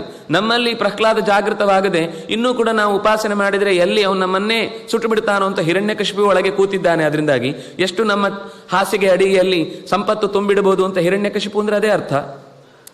ಸಂಪತ್ತನ್ನೇ ಕಣ್ಣಿಟ್ಟವ ಹಿರಣ್ಯಾಕ್ಷ, ಸಂಪತ್ತನ್ನು ತನ್ನ ಹಾಸಿಗೆ ಅಡಿಯಲ್ಲೇ ತುಂಬಿಸಿ. ಕಶಿಪು ಅಂದ್ರೆ ತಲೆಗೆ ಇಂಬು ಅಂತ, ತಲೆಗಿಂಬು, ನಾವು ಹಾಸಿಗೆ ಅಡಿಗೆ ಹಾಕೊಳ್ಳಿಕ್ಕೆ ಮಲ್ಕೊಳ್ಳುವಂಥ ಜಾಗ, ಅದೆಲ್ಲದರ ಅಡಿಯಲ್ಲಿ ಹಿರಣ್ಯ ತುಂಬಿಸಿ ತುಂಬಿಸಿ ಇಡಬೇಕು ಅಂತ ಬಯಸಿದವನಲ್ಲಿ ದೇವರ ಪ್ರತಿಮೆ ನೋಡಿದಾಗ ಅಥವಾ ಪ್ರೀತಿ ಮಾಡಬೇಕು ಅಂತ ಎದುರುಗಡೆ ಅವನೇ ಬಂದು ನಿಂತಾಗಲೂ ಹಿರಣ್ಯಕಶಿಪೇ ಉದ್ವೇಗಗೊಳ್ತಾನೆ. ಅದರಿಂದಾಗಿ ಪ್ರಹ್ಲಾದನ ಉದ್ವೇಗ ಆಗುವುದು ಸಾಧ್ಯವೇ ಇಲ್ಲ. ಅವನು ಉದ್ವೇಗ ಆಗ್ತಿರ್ಲಿಲ್ಲ, ನಮ್ಗೆ ಕನಿಷ್ಠ ಪಕ್ಷ ಭಕ್ತಿಯ ಉದ್ವೇಗವೂ ಆಗ್ಲಿಕ್ಕೆ ಅವಕಾಶ ಇಲ್ಲ. ಹಾಗೆ ಸಮ್ಯಕ್ ವಿಧಾರ್ಯತಾಂ ಬಾಲಃ ಗುರುಗೇಹೇ ದ್ವಿಜಾತಿಭಿಃ ವಿಷ್ಣು ಪಕ್ಷ ಪ್ರತಿಚ್ಛನ್ನೈಃ ಭಿದ್ಯತೆ ನಾಸ್ಯ ಧೀರ್ಯತಾ.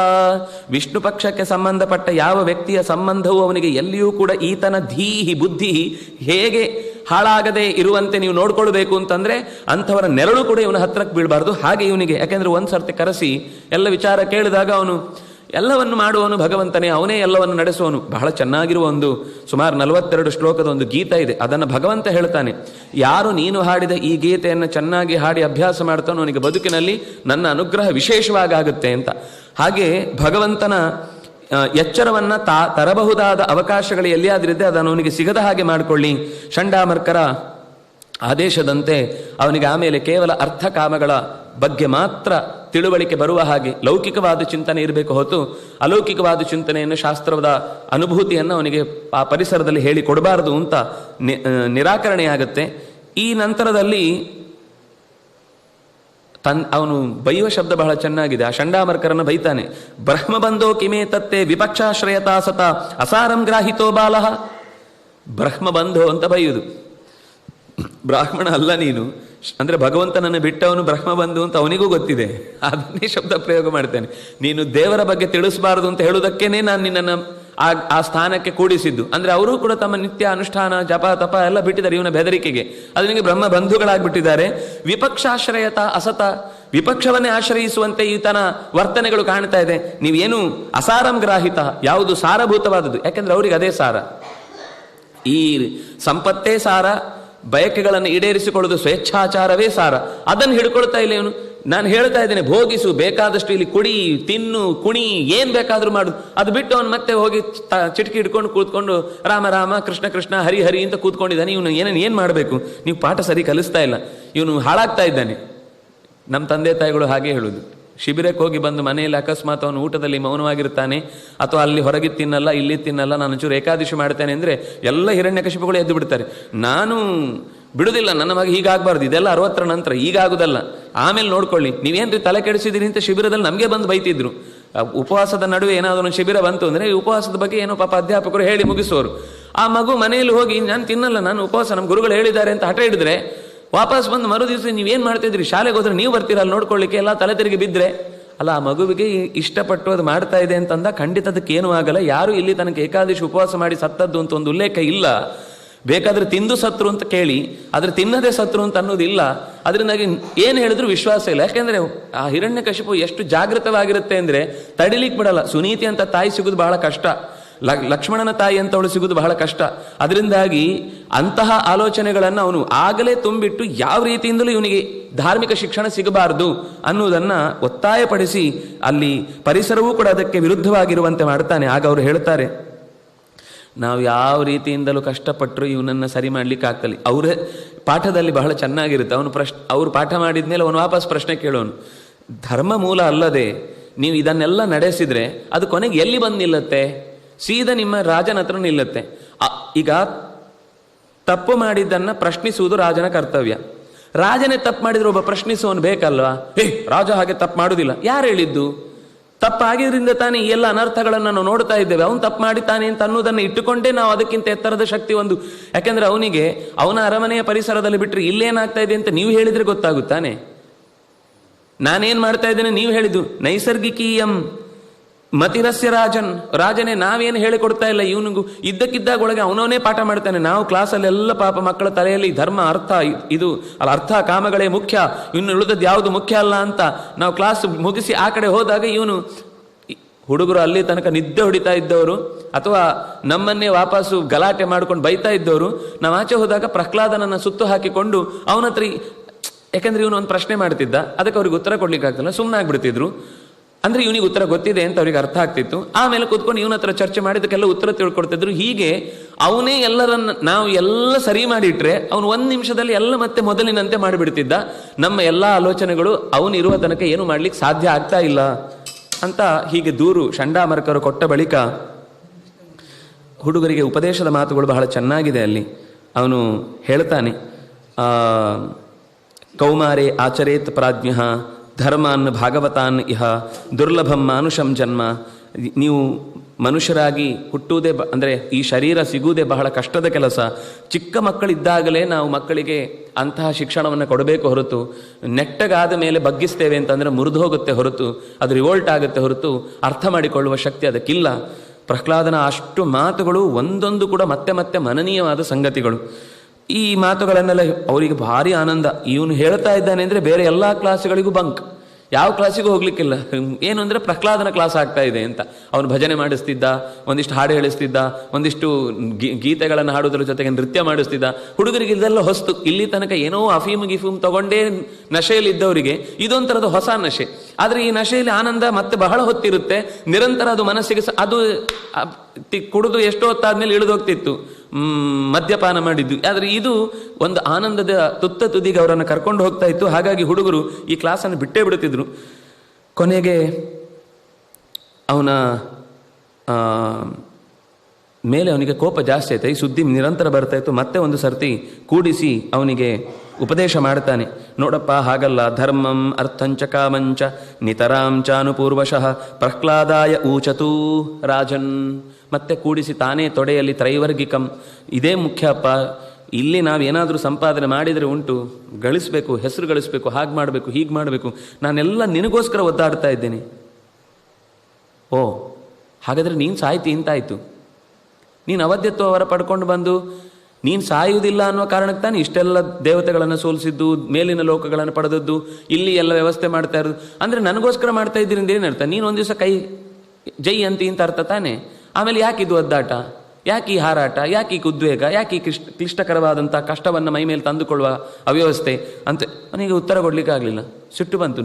ಯಾರು ಇಷ್ಟೆಲ್ಲ ತಲೆಯೊಳಗೆ ತುಂಬ್ತಾ ಇರೋರು, ಯಾರು ನಿನಗೆ ಹೀಗೆಲ್ಲ ಮಾಡ್ತಾ ಇರೋರು, ನನಗದು ಗೊತ್ತಾಗಬೇಕು, ಹಾಗೆ ಹೀಗೆ ಅಂತ ಒಂದಿಷ್ಟು ಜಗಳ ಆಗುತ್ತೆ. ಅವನನ್ನು ಸಿಟ್ಟಿನಿಂದ ತಂದೆಯಾದವನು ಬಹುಶಃ ಇಂಥದ್ದು ಮಾಡ್ಲಿಕ್ಕೆ ಸಾಧ್ಯ ಇಲ್ಲ. ಅವನನ್ನು ಶೂಲಕ್ಕೇರಿಸ್ತಾನೆ, ಆನೆಯಿಂದ ತುಳಿಸ್ಲಿಕ್ಕೆ ಹೋಗ್ತಾನೆ, ಸರ್ಪಗಳಿಂದ ಕಚ್ಚಿಸ್ಲಿಕ್ಕೆ ಹೋಗ್ತಾನೆ, ಬೆಂಕಿಗೆ ಹಾಕ್ತಾನೆ, ಸಮುದ್ರಕ್ಕೆ ಹಾಕ್ತಾನೆ, ಕಣಿವೆಯಿಂದ ಕೆಳಕ್ಕೆ ತಳ್ಳಿಸ್ತಾನೆ, ಕೊನೆಗೆ ಕೃತ್ಯವನ್ನೂ ಪ್ರಯೋಗ ಮಾಡ್ತಾನೆ. ಆಭಿಚಾರ ಕ್ರಿಯಾ ಹಂತ ಅಂತ ಸ್ತೋತ್ರ ಮಾಡ್ತಾರೆ ಅವನು ನರಸಿಂಹನನ್ನು. ಅವನಿಗೆ ಆಭಿಚಾರ ಕ್ರಿಯೆಯನ್ನು ಪ್ರಯೋಗ ಮಾಡ್ತಾನೆ. ಆಶ್ಚರ್ಯ ಏನು ಅಂದರೆ, ಆನೆಯ ಹತ್ರ ಕರ್ಕೊಂಡೋಗಿ ಮದಭರಿತವಾದ ಆನೆಯ ಕೆಳಗೆ ಬಿತ್ತು, ಅದು ಡೊಗ್ಗಾಲು ಹಾಕಿ ನಮಸ್ಕಾರ ಮಾಡಿ ಹೊರಟೋಗ್ತಿತ್ತು. ಈ ಕೃತ್ಯ ಪ್ರಯೋಗ ಮಾಡಿದ್ದು ಆ ದೊಡ್ಡ ಭೂತ ಓಡಿ ಬಂದು ಅವನನ್ನು ತಿನ್ಬೇಕು ಅಂತ ನೋಡಿದ್ರೆ ಏಕೋ ವಿಷ್ಣುರ ಮಹದ್ಭೂತ. ಅದಕ್ಕಿಂತ ಹಿಂದೆ ಅವನೊಂದು ಬೆಟ್ಟ ನರಸಿಂಹ ಒಬ್ಬ ನಿಂತ್ಕೊಂಡು ಅಂತ ಬಾಯಿಗೆ ತೆಗೆದು ಕಾಯ್ತಾ ಇದ್ದು. ಅದು ಹೆದರಿ ಅಲ್ಲಿಂದ ವಾಪಸ್ ಹೋದದ್ದು. ಆ ಯಾರು ಕೃತ್ಯ ಪ್ರಯೋಗ ಮಾಡಿದ್ನೋ ಅವನನ್ನೇ ನುಂಗಿ ಓಡೋಯ್ತದು. ಯಾಕಂದ್ರೆ ಅದಕ್ಕೆ ಏನಾದ್ರು ಸಿಗಬೇಕು ವಾಪಸ್ಸು, ಹಾಗೆ ವಾಪಸ್ ಹೋಗ್ಲಿಕ್ಕೆ ಗೊತ್ತಿಲ್ಲ ಅದಕ್ಕೆ. ಹಾಗೆ ಯಾರು ಪ್ರಯೋಗ ಮಾಡಿದ್ನೋ ಆ ಪುರೋಹಿತನನ್ನೇ ತಿನ್ಕೊಂಡು ಅದು ಹೊರಟೋಯ್ತು. ಅಂದ್ರೆ ಹೀಗೆ ಎಷ್ಟೆಲ್ಲ ಪ್ರಯೋಗ ಮಾಡಿದ್ರು ಅವನಿಗೆ ಯಾವ ರೀತಿಯಿಂದಲೂ, ಯಾಕೆಂದ್ರೆ ಆಗಲೂ ಅವನ ಮನಸ್ಸು. ಅದಕ್ಕೊಂದು ಉದಾಹರಣೆ ಚೆನ್ನಾಗಿ ಕೊಡ್ತಾರೆ. ಏನು ಅಂದರೆ ಶುನಶೇಪನ ಹಾಗೆ ಅಂತ. ಶುನಶೇಪ ಆ ಜಲೋದರ ರೋಗದಿಂದ ಬಳಲ್ತಾ ಇದ್ದಂಥವನಿಗೆ, ಹರಿಶ್ಚಂದ್ರನಿಗೆ ಯಾರಾದರೂ ಒಂದು ಬಲಿ ಕೊಡಲೇಬೇಕಿತ್ತು. ಯಾಕಂದ್ರೆ ಮಗನನ್ನು ಕೊಡಬೇಕಿತ್ತು, ಮಗ ಓಡೋಗ್ಬಿಟ್ಟಿದ್ದ ರೋಹಿತ. ನಾವು ಕಥೆಯಲ್ಲಿ ಸತ್ಯ ಹರಿಶ್ಚಂದ್ರ ಹಾಗೆ ಹೀಗೆ ಅಂತ ಹೇಳುದು, ಅದರ ಪ್ರಸಂಗವನ್ನು ಓದಿದ್ರೆ ಕಥೆಯೇ ಬೇರೆ ಇದೆ. ಆದರೆ ಅದನ್ನು ಬಹಳ ಪ್ರಸಿದ್ಧ, ಅದನ್ನು ನಾವು ಒಪ್ಪಿಕೊಳ್ಬೇಕಷ್ಟೇ. ಆದರೆ ಮೂಲತಃ ಆದರೆ ಮನುಷ್ಯ ಟೆಂಡೆನ್ಸಿ ಹಾಗೆ ಅಂತ ಕೆಟ್ಟವನು ಅಂತಲ್ಲ. ಆದರೆ ಯಾವ ದೃಷ್ಟಿಯಿಂದಲೂ ಕೂಡ ಅವನು ಮಾತು ತಪ್ಪಿದ ರೀತಿಗಳನ್ನು ನೋಡಿದರೆ ಅದು ಕೊನೆಗೆ ಅದಕ್ಕೆ ಅವನಿಗೆ ಜಲೋದರ ರೋಗ ಬಂದದ್ದು. ಅದನ್ನು ಪರಿಹರಿಸಿಕೊಳ್ಳಿಕ್ಕೆ ಶುನಶೇಪನನ್ನು ತಂದು ಯೂಪಸ್ತಂಭದಲ್ಲಿ ಬಲಿಯಾಗಿ ಕೊಡುವುದಕ್ಕೋಸ್ಕರ ನಿಲ್ಲಿಸಿದಾಗ ಅವನು ತನ್ನನ್ನು ಕಟ್ಟಿದ್ದಾರೆ, ತನ್ನನ್ನು ಕೊಲ್ತಾರೆ, ಇದು ಯಾವುದರ ಯೋಚನೆ ಇಲ್ಲದೆ ವರ್ಣಾಂತರ್ಯಾಮಿಯಾದ ವಾಸುದೇವನನ್ನು ಅನನ್ಯ ಭಕ್ತಿಯಿಂದ ಪ್ರಾರ್ಥಿಸ್ತಾನೆ. ಪೂರ್ತಿ ಒಪ್ಪಿಸಿಬಿಟ್ಟಿದ್ದ, ದೇವರೇ ನೀನೇ ನೋಡ್ಕೊಳ್ಬೇಕು ಅಂತ. ಹಾಗೆ ಟ್ರೈನ್ ಮಾಡಿದವರು ದಾರಿಯಲ್ಲಿ ಬರುವಾಗ ವಿಶ್ವಾಮಿತ್ರರು. ಇವತ್ತಿಗೂ ನಾವು ಮಂತ್ರಗಳಲ್ಲಿ ನೋಡುವಾಗ ಶತರ್ಚಿಗಳ ಮಂಡಲದಲ್ಲಿ ಶುನಶೇಪನ ಮಂತ್ರಗಳು ಬರ್ತವೆ. ನಾವು ತತ್ವಾಯಾಮಿ ಬ್ರಹ್ಮಣ ವಂದಮಾನ ಸದಾಶಾಸ್ತಿ ಯಜಾಮಾನು ಹವಿರ್ಭಿ ಅನ್ನುವ ಮಂತ್ರಗಳನ್ನೆಲ್ಲ ನಾವು ಜಪದಲ್ಲಿ ಬಳಸಿಕೊಳ್ಳುವಂಥದ್ದು ಶುನಶೇಪ ಋಷಿಯದ್ದೇ. ಆ ಶುನಶೇಪ ಋಷಿಯಿಂದ ಕಂಡ ಮಂತ್ರಗಳು ಒಂದೊಂದು ಅದ್ಭುತ.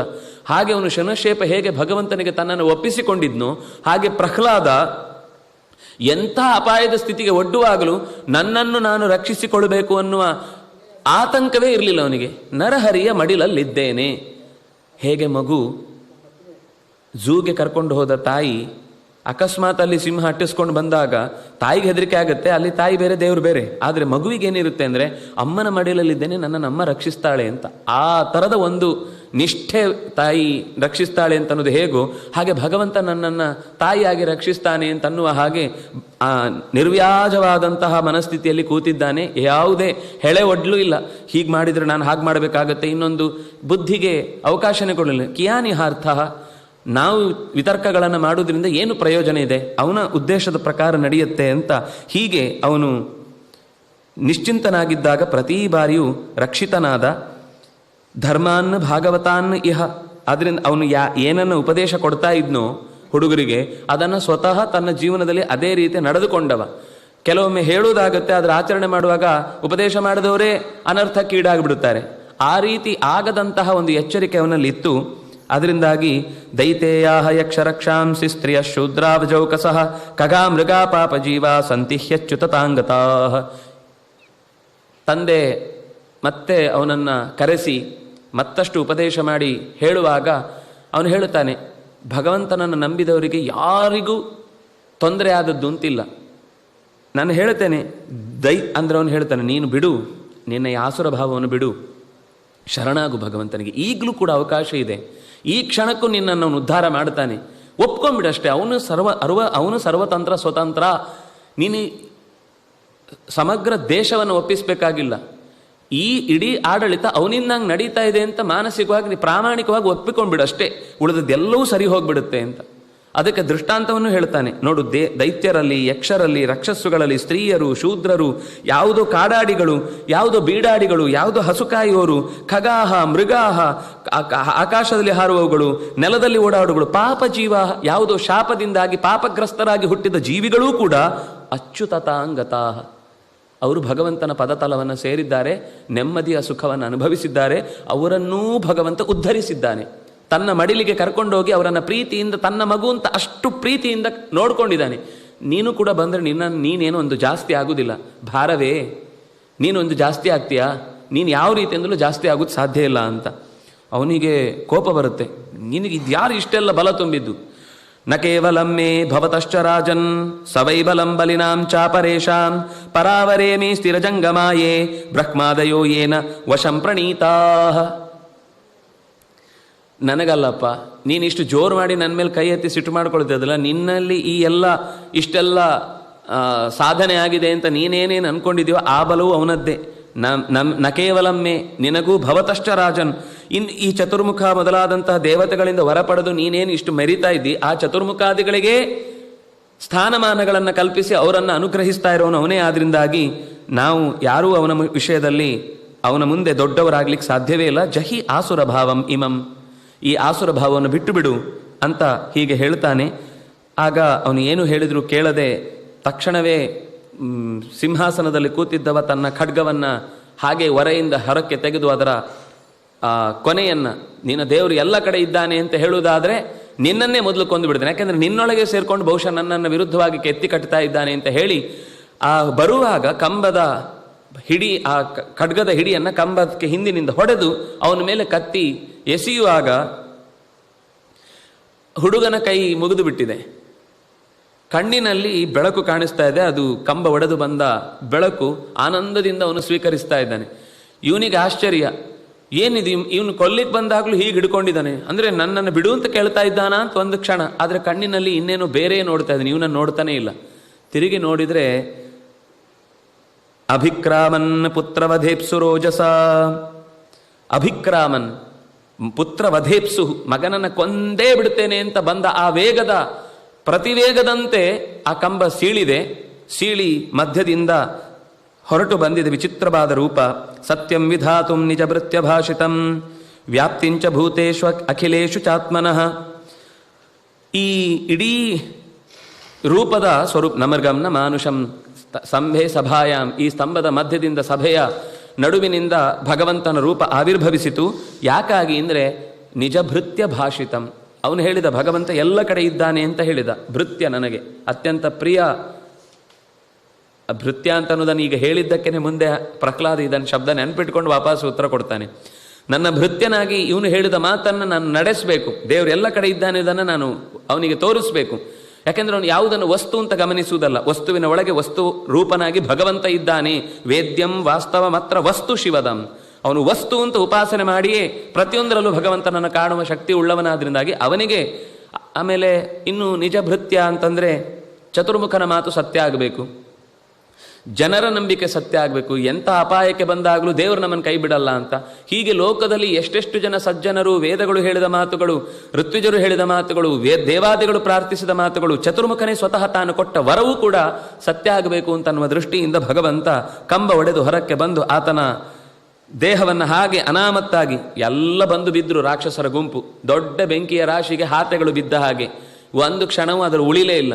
ಬೆಟ್ಟದ ಆಕೃತಿಯಲ್ಲಿರುವಂತಹ ಆ ನರಸಿಂಹ ರೂಪ ಹಾಗೆ ಅವನನ್ನು ಅನಾಮತ್ತಾಗಿ ಎತ್ತಿಕೊಂಡು ಬಂದು ಆ ಹೊಸ್ತಿಲ ಬಳಿಯಲ್ಲಿ ಕೂತು ಹೊಟ್ಟೆಯನ್ನು ಸೀಳಿ ಇನ್ನೆಷ್ಟು ಪ್ರಹ್ಲಾದರು ಇದರಲ್ಲಿ ಎಲ್ಲಿಯಾದರೂ ಇದ್ದಾರಾ ಅಂತ ಹುಡುಕುವ ಕುತೂಹಲ ಎನ್ನುವಂತೆ ಅವನ ದೃಷ್ಟಿ ಆ ಆಂತ್ರವನ್ನು, ಮಾಲೆಯನ್ನು, ಕರುಳ ಮಾಲೆಯನ್ನು ಹಾಕಿಕೊಂಡು ಕೂತಿದ್ರೆ ಎಲ್ಲ ದೇವತೆಗಳು ಸುತ್ತಲೂ ನಿಂತುಕೊಂಡು ಅವನನ್ನು ಬಗೆ ಬಗೆಯಿಂದ ಸ್ತೋತ್ರ ಮಾಡ್ತಾರೆ. ತುಂಬ ಚೆನ್ನಾಗಿದೆ ಆ ಸ್ತೋತ್ರಗಳು. ಅವರವರ ನೆಲೆಗಟ್ಟು ಹೇಗಿರುತ್ತೆ ಅಂತ ಪ್ರತಿಯೊಬ್ಬರು ಅವರವರ ಪಿತೃಗಳು ಪ್ರಾರ್ಥನೆ ಮಾಡುವಾಗ ನಮ್ಮ ಪಿತೃಕರ್ಮಗಳಿಗೆಲ್ಲ ಇವನು ತೊಂದರೆ ಮಾಡ್ತಿದ್ದ, ನೀನು ಬಂದು ಉಪಕಾರ ಆಯಿತು. ನಾಗಗಳು ಹೇಳ್ತವೆ ನಮ್ಮ ಮಣಿಗಳ ರತ್ನಗಳನ್ನೆಲ್ಲ ಅಪಹರಿಸಿ ಅವನು ಹಿಂಸೆ ಮಾಡ್ತಿದ್ದ, ನೀನು ಬಂದು ಉಪಕಾರ ಆಯಿತು. ದೇವತೆಗಳು ಹೇಳ್ತಾ ನಮ್ಮ ಲೋಕದ ಕರ್ತವ್ಯ ನಿರ್ವಹಿಸಲಿಕ್ಕೆ ಇವನಿಂದ ತುಂಬ ತೊಂದರೆ ಆಗ್ತಾ ಇತ್ತು. ಹಾಗೆ ಅಂದರೆ ಇದರಲ್ಲಿ ಒಂದೆರಡು ಅಂಶ ಗಮನಿಸಬಹುದಾದದ್ದೇನು ಅಂದರೆ ಅವರವರ ಪ್ರಾರ್ಥನೆಯ ಮಟ್ಟದಲ್ಲಿ ಭಗವಂತನ ಎತ್ತರವನ್ನು ಎಷ್ಟು ಅಳೆದಿದ್ದಾರೆ ಅನ್ನೋದನ್ನು ಯೋಚಿಸಿದರೆ ಅವರ ಹೈರಾರ್ಕಿನೂ ಅರ್ಥ ಆಗ್ತಾ ಹೋಗುತ್ತೆ. ಅವರ ಪ್ರಾರ್ಥನೆಯ ಭಗವತ್ ಸ್ವರೂಪವನ್ನು ವರ್ಣನೆ ಮಾಡುವ ಶಬ್ದಗಳಿಂದ ಅವರು ಯಾವ ಸ್ಥಾನದಲ್ಲಿದ್ದಾರೆ. ಯಾಕೆಂದರೆ ಚತುರ್ಮುಖನ ಪ್ರಾರ್ಥನೆಯ ಲೆವೆಲ್ಲೇ ಬೇರೆ, ಇಂದ್ರಾದಿಗಳ ಪ್ರಾರ್ಥನೆಯ ಮಟ್ಟವೇ ಬೇರೆ, ಪಿತೃಗಳ ಪ್ರಾರ್ಥನೆಯ ಮಟ್ಟವೇ ಬೇರೆ. ನಾಗರು, ಕಿನ್ನರರು, ಕಿಂಪುರುಷರು ಹೀಗೆ ಎಲ್ಲರೂ ಮಾಡಿದ ಪ್ರಾರ್ಥನೆಯನ್ನು ತೂಗಿದಾಗ ಅವರವರ ಸ್ಥಾನಮಾನಕ್ಕೆ ಒಂದಾಯಿತು. ಅವರವರ ಸ್ಥಾನ ಎಲ್ಲಿದೆ ಅಂತ ಅನ್ನೋದು ಅದರ ಜೊತೆಗೆ ಗೊತ್ತಾಗುವಂತೆ ಆ ಸ್ತೋತ್ರದ ರಚನೆ ಇರುವುದು ಸ್ವಾರಸ್ಯವಾದ ಸಂಗತಿ. ಹೀಗೆ ಎಲ್ಲರೂ ಸ್ತೋತ್ರ ಮಾಡಿದಾಗ ಇನ್ನೂ ಅವನ ಕೋಪ ಇಳಿಲಿಲ್ಲ. ಹುಡುಗನನ್ನು ಮುಂದಕ್ಕೆ ದೂಡುತ್ತಾರೆ. ಆಗ ಹುಡುಗನನ್ನು ಕೇಳ್ತಾನೆ, ಏನು ಬೇಕಪ್ಪ? ಅವನದಕ್ಕೆ ಜಗಳನೇ ಆಡ್ತಾನೆ. ಮಾಮಾ ಪ್ರಲೋಭಯ, ನನ್ನನ್ನು ನೀನು ಪ್ರಲೋಭನೆಗೆ ಒಳಪಡಿಸಬೇಡ. ಯಾಕೆಂದರೆ ನಾನು ನಿನ್ನ ಹತ್ರ ಏನೋ ಕೇಳಬೇಕು ಅಂತ ಬಂದದ್ದಲ್ಲ. ಯಾಕೆಂದರೆ ಆಸಕ್ತಂ ಕಾಮೈಹಿ ತೈಹಿ ವರೈಹಿ, ನನಗೆ ವರಗಳನ್ನು ಕೊಡ್ತೇನೆ ಅಂತ ಆಸೆ ಹುಟ್ಟಿಸಿ ನೀನು ಏನು ಯೋಚನೆ ಮಾಡಬೇಡ. ಯಾಕೆಂದರೆ ತತ್ಸಂಗ ಭೀತೋ ನಿರ್ವಿಣ್ಣೋ ಮುಮುಕ್ಷುಸ್ತ್ವಾಂ ಉಪಾಶ್ರಿತಃ, ನಾನು ಇಂತಹ ಲೌಕಿಕವಾದ ಕಾಮನೆಗಳ ಸಂಘದಿಂದ ಭೀತಿಗೆ ಒಳಗಾಗಿಯೇ ನಿನ್ನನ್ನು ಅತ್ಯಂತ ಆತ್ಮೀಯವಾಗಿ ಈ ಎಲ್ಲ ಜಂಜಾಟದಿಂದ ದೂರ ಆಗಬೇಕು ಅಂತ ನಿನ್ನ ಹತ್ರಕ್ಕೆ ಬಂದರೆ, ಏನು ಬೇಕು ನಿನಗೆ, ಏನು ಕೊಡಲಿ, ಎಷ್ಟು ವರ್ಷ ರಾಜ ಆಗ್ತಿ, ಎಷ್ಟು ದಿವಸ ನಿನಗೆ ಏನೇನು ಸಂಪತ್ತುಗಳು ಬೇಕು ಅಂತ ನೀನು ಕೇಳಿ ನನ್ನನ್ನು ಪ್ರಲೋಭನೆಗೆ ಒಳಪಡಿಸಿ ಮತ್ತೆ ಅದೇ ಪಾಪದ ಕೂಪದ ಕಡೆಗೆ ನನ್ನನ್ನು ತಳ್ಳಬೇಡ. ಯಸ್ತ ಆಶಿಷ ಆಸಾಸ್ತೆ ನಸ ಭೃತ್ಯ ಸವೈವಣಿಕ್, ಭೃತ್ಯ ಅಂತ ನಿಜ ಭೃತ್ಯ ಭಾಷಿತಂ ಅಂತ ಹೇಳಿದ್ದಕ್ಕೆ ನೀನು ನನ್ನನ್ನು ಭೃತ್ಯ ಅಂತ ಮಾತಾಡಿ ಈಗ ಭೃತ್ಯ ಅಲ್ಲ ಅಂತ ಹೇಳ್ತಾ ಇದ್ದೀನಿ ನೀನು. ಯಾಕೆಂದರೆ ಯಸ್ತ ಆಶಿಷ ಆಶಾಸ್ತೆ, ನನಗೆ ಏನಾದರೂ ಒಂದು ಒದಗಲಿ ಅಂತ ಅನ್ನೋದಕ್ಕೋಸ್ಕರ ನಾನು ನಿನ್ನನ್ನು ಪ್ರಾರ್ಥಿಸಿದ್ದಲ್ವೇ ಅಲ್ಲ. ಒಂದು ವೇಳೆ ಹಾಗೆ ಪ್ರಾರ್ಥಿಸಿದ್ದಾದರೆ ನಸ ಭೃತ್ಯ, ಅವನು ವಣಿಕ್, ವ್ಯಾಪಾರಿ. ಅವನು ಅಂಗಡಿ ಮುಂದೆ ಬಂದಾಗ ಹಾಲು, ಈ ಮನೆಗೆ ನಮಗೆ ಬಾಡಿಗೆ ಮನೆಯನ್ನು ತೋರಿಸಿಕೊಟ್ಟದ್ದೇ ಅವನು, ಅಲ್ಲಿ ಎಲ್ಲೆಲ್ಲಿ ಲೈಟ್ ಬಿಲ್ ಕಟ್ಟಲಿಕ್ಕೆ ಅಂತ ಹೇಳಿದೆ ಅವನು, ಎಲ್ಲೆಲ್ಲಿ ಏನೇನು ಸಿಗುತ್ತೆ ಅಂತ ತೋರಿಸಿಕೊಟ್ಟವನವನು. ಆದರೆ ಅವನ ಅಂಗಡಿ ಮುಂದೆ ನಾವು ಸಾಮಗ್ರಿಗಳನ್ನು ಯಾವಾಗಲೂ ತಗೊಳ್ತಾ ಇದ್ದವರು ಹಾಲು ಪ್ಯಾಕೆಟ್ ಕೆಳಗೆ ಬಿತ್ತು. ಹಾಲು ಪ್ಯಾಕೆಟ್ ಕೊಡಿ ಅಂತಾನೆ. ಬರಲ ನಾಳೆ ಈ ಚುಕ್ತ ಮಾಡಲಿಕ್ಕೆ ನಾಳೆಗೆ ಅಂತ ಬರಿಲ್ಲ. ಅಲ್ಲ, ನಾನು ತುಂಬ ಆತ್ಮೀಯ ಅಲ್ವಾ, ಇನ್ನೊಂದು ಪ್ಯಾಕೆಟ್ ಹಾಲು ನಿಮ್ಮ ಮನೆ ಅಂಗಡಿ ಮುಂದೆನೇ ಬಿದ್ದಿದೆ, ಅದನ್ನೇ ತೊಗೊಂಡೋಗಿ ಮನೆಗೆ. ನಿಮಗೆ ಇನ್ನೊಂದು ಪ್ಯಾಕೆಟ್ ಕೊಡಬೇಕು ಅಂದ್ರೆ ನೀವು ಇನ್ನೊಮ್ಮೆ ದುಡ್ಡು ಕೊಡಬೇಕು. ಎಷ್ಟೇ ಆತ್ಮೀಯವಾದ ಮದುವೆಗೆ ಕರೆದು ಊಟ ಹಾಕುವ ವ್ಯಕ್ತಿ ಆಗಿದ್ರು ಕೂಡ ವ್ಯಾಪಾರ ಅಂತ ಬಂದಾಗ ಒಂದು ಕಿಲುಬು ಕಾಸು ಬಿಡಲ್ಲ. ಉಪಕಾರ ಮಾಡೋರು ಇದ್ದಾರೆ, ನಾನು ಹಳೇ ಮಂದಿಯನ್ನು ಮಾತಾಡಿಸ್ತಾ ಇಲ್ಲ, ಇವತ್ತಿನ ವ್ಯವಸ್ಥೆಯನ್ನು ಅವತ್ತು ಕೂಡ ಅದು ಪ್ರಾಮಾಣಿಕವಾಗಿ ಎರಡೂ ಕಡೆಯಿಂದ ಒಂದು ಅಂಡರ್ಸ್ಟ್ಯಾಂಡಿಂಗ್ ಇರ್ತಿತ್ತು. ಎಲ್ಲಿ ವ್ಯಾಪಾರ ಅಲ್ಲಿ ವ್ಯಾಪಾರವೇ, ಎಲ್ಲಿ ವ್ಯವಹಾರ ಅಂದರೆ ಬಾಂಧವ್ಯವೋ ಅಲ್ಲಿ ಬಾಂಧವ್ಯವೇ. ಆದರೂ ವ್ಯಾಪಾರ ಅಂತ ಬಂದಾಗ ಅಲ್ಲಿ ಪೂರ್ತಿ ಅದು ಲೆಕ್ಕಾಚಾರದ ಪ್ರಕಾರವೇ ನಡೆಯುತ್ತೆ ಹೊರತು, ಅದೇ ಮಗು ಶಾಲೆಗೆ ಹೊರಟಾಗ ಅಮ್ಮ ಮಾಡಿಟ್ಟ ಅಡಿಗೆಯನ್ನು ಬುತ್ತಿಯಲ್ಲಿ ತುಂಬಿ ಕಳಿಸುವಾಗ ಹೊಸ್ತಿಲು ತಾಟಿ ಬಿತ್ತು, ಎಲ್ಲ ಚೆಲ್ಲಾಪಿಲ್ಲಿ ಆಯಿತು.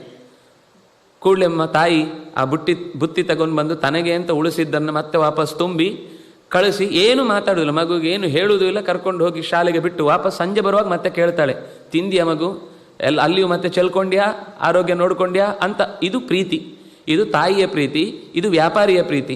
ನನಗೆ ವ್ಯಾಪಾರಿಯ ಪ್ರೀತಿ ಬೇಕಾಗಿಲ್ಲ, ನಾನು ನಿನ್ನನ್ನು ತಾಯಿ ಅಂತ ಪ್ರೀತಿಸ್ತಾ ಇರೋದು. ಸವೈ ವಣಿಕ್, ಅವನು ವ್ಯಾಪಾರಿ, ಅವನು ನಿನ್ನ ಹತ್ರ ಏನಾದರೂ ಬೇಕು ಅನ್ನೋದಕ್ಕೆ ಪ್ರಾರ್ಥನೆ ಮಾಡಲಿಕ್ಕೆ ನಾನು ಇಲ್ಲಿಗೆ ಬಂದೇ ಇಲ್ಲ. ನಾನು ಯಾವ ರೀತಿಯಿಂದಲೂ ಇಂಥದ್ದೊಂದು ಅಪೇಕ್ಷೆ ಇದೆ ಅಂತಾಗಿದ್ರೆ ಅದು ಇಲ್ಲಿ ತನಕ ನಾನು ನಿನ್ನ ಹತ್ರಕ್ಕೂ ಬರಲಿಕ್ಕೆ ಆಗ್ತಿರ್ಲಿಲ್ಲ. ನಾನು ಬಂದಿದ್ದೇನೆಂದ್ರೆ ಅದೆಲ್ಲ ಬಿಟ್ಟೇ ಬಂದದ್ದು. ಅದರಿಂದಾಗಿ ನವೈ ಸ್ವಾಮಿ ಸವೈ ಭೃತ್ಯ ಗುಣಲುಬ್ಧವು ನ ಕಾಮುಕವು, ಬಹಳ ಚೆನ್ನಾಗಿ ಹೇಳ್ತಾನೆ. ಸ್ವಾಮಿ ಆದವನು ಕೂಡ ಭೃತ್ಯ ಹೀಗೆ ನನ್ನಲ್ಲಿ ಇರಬೇಕು ಅಂತ ಬಯಸುವುದು ತಪ್ಪು.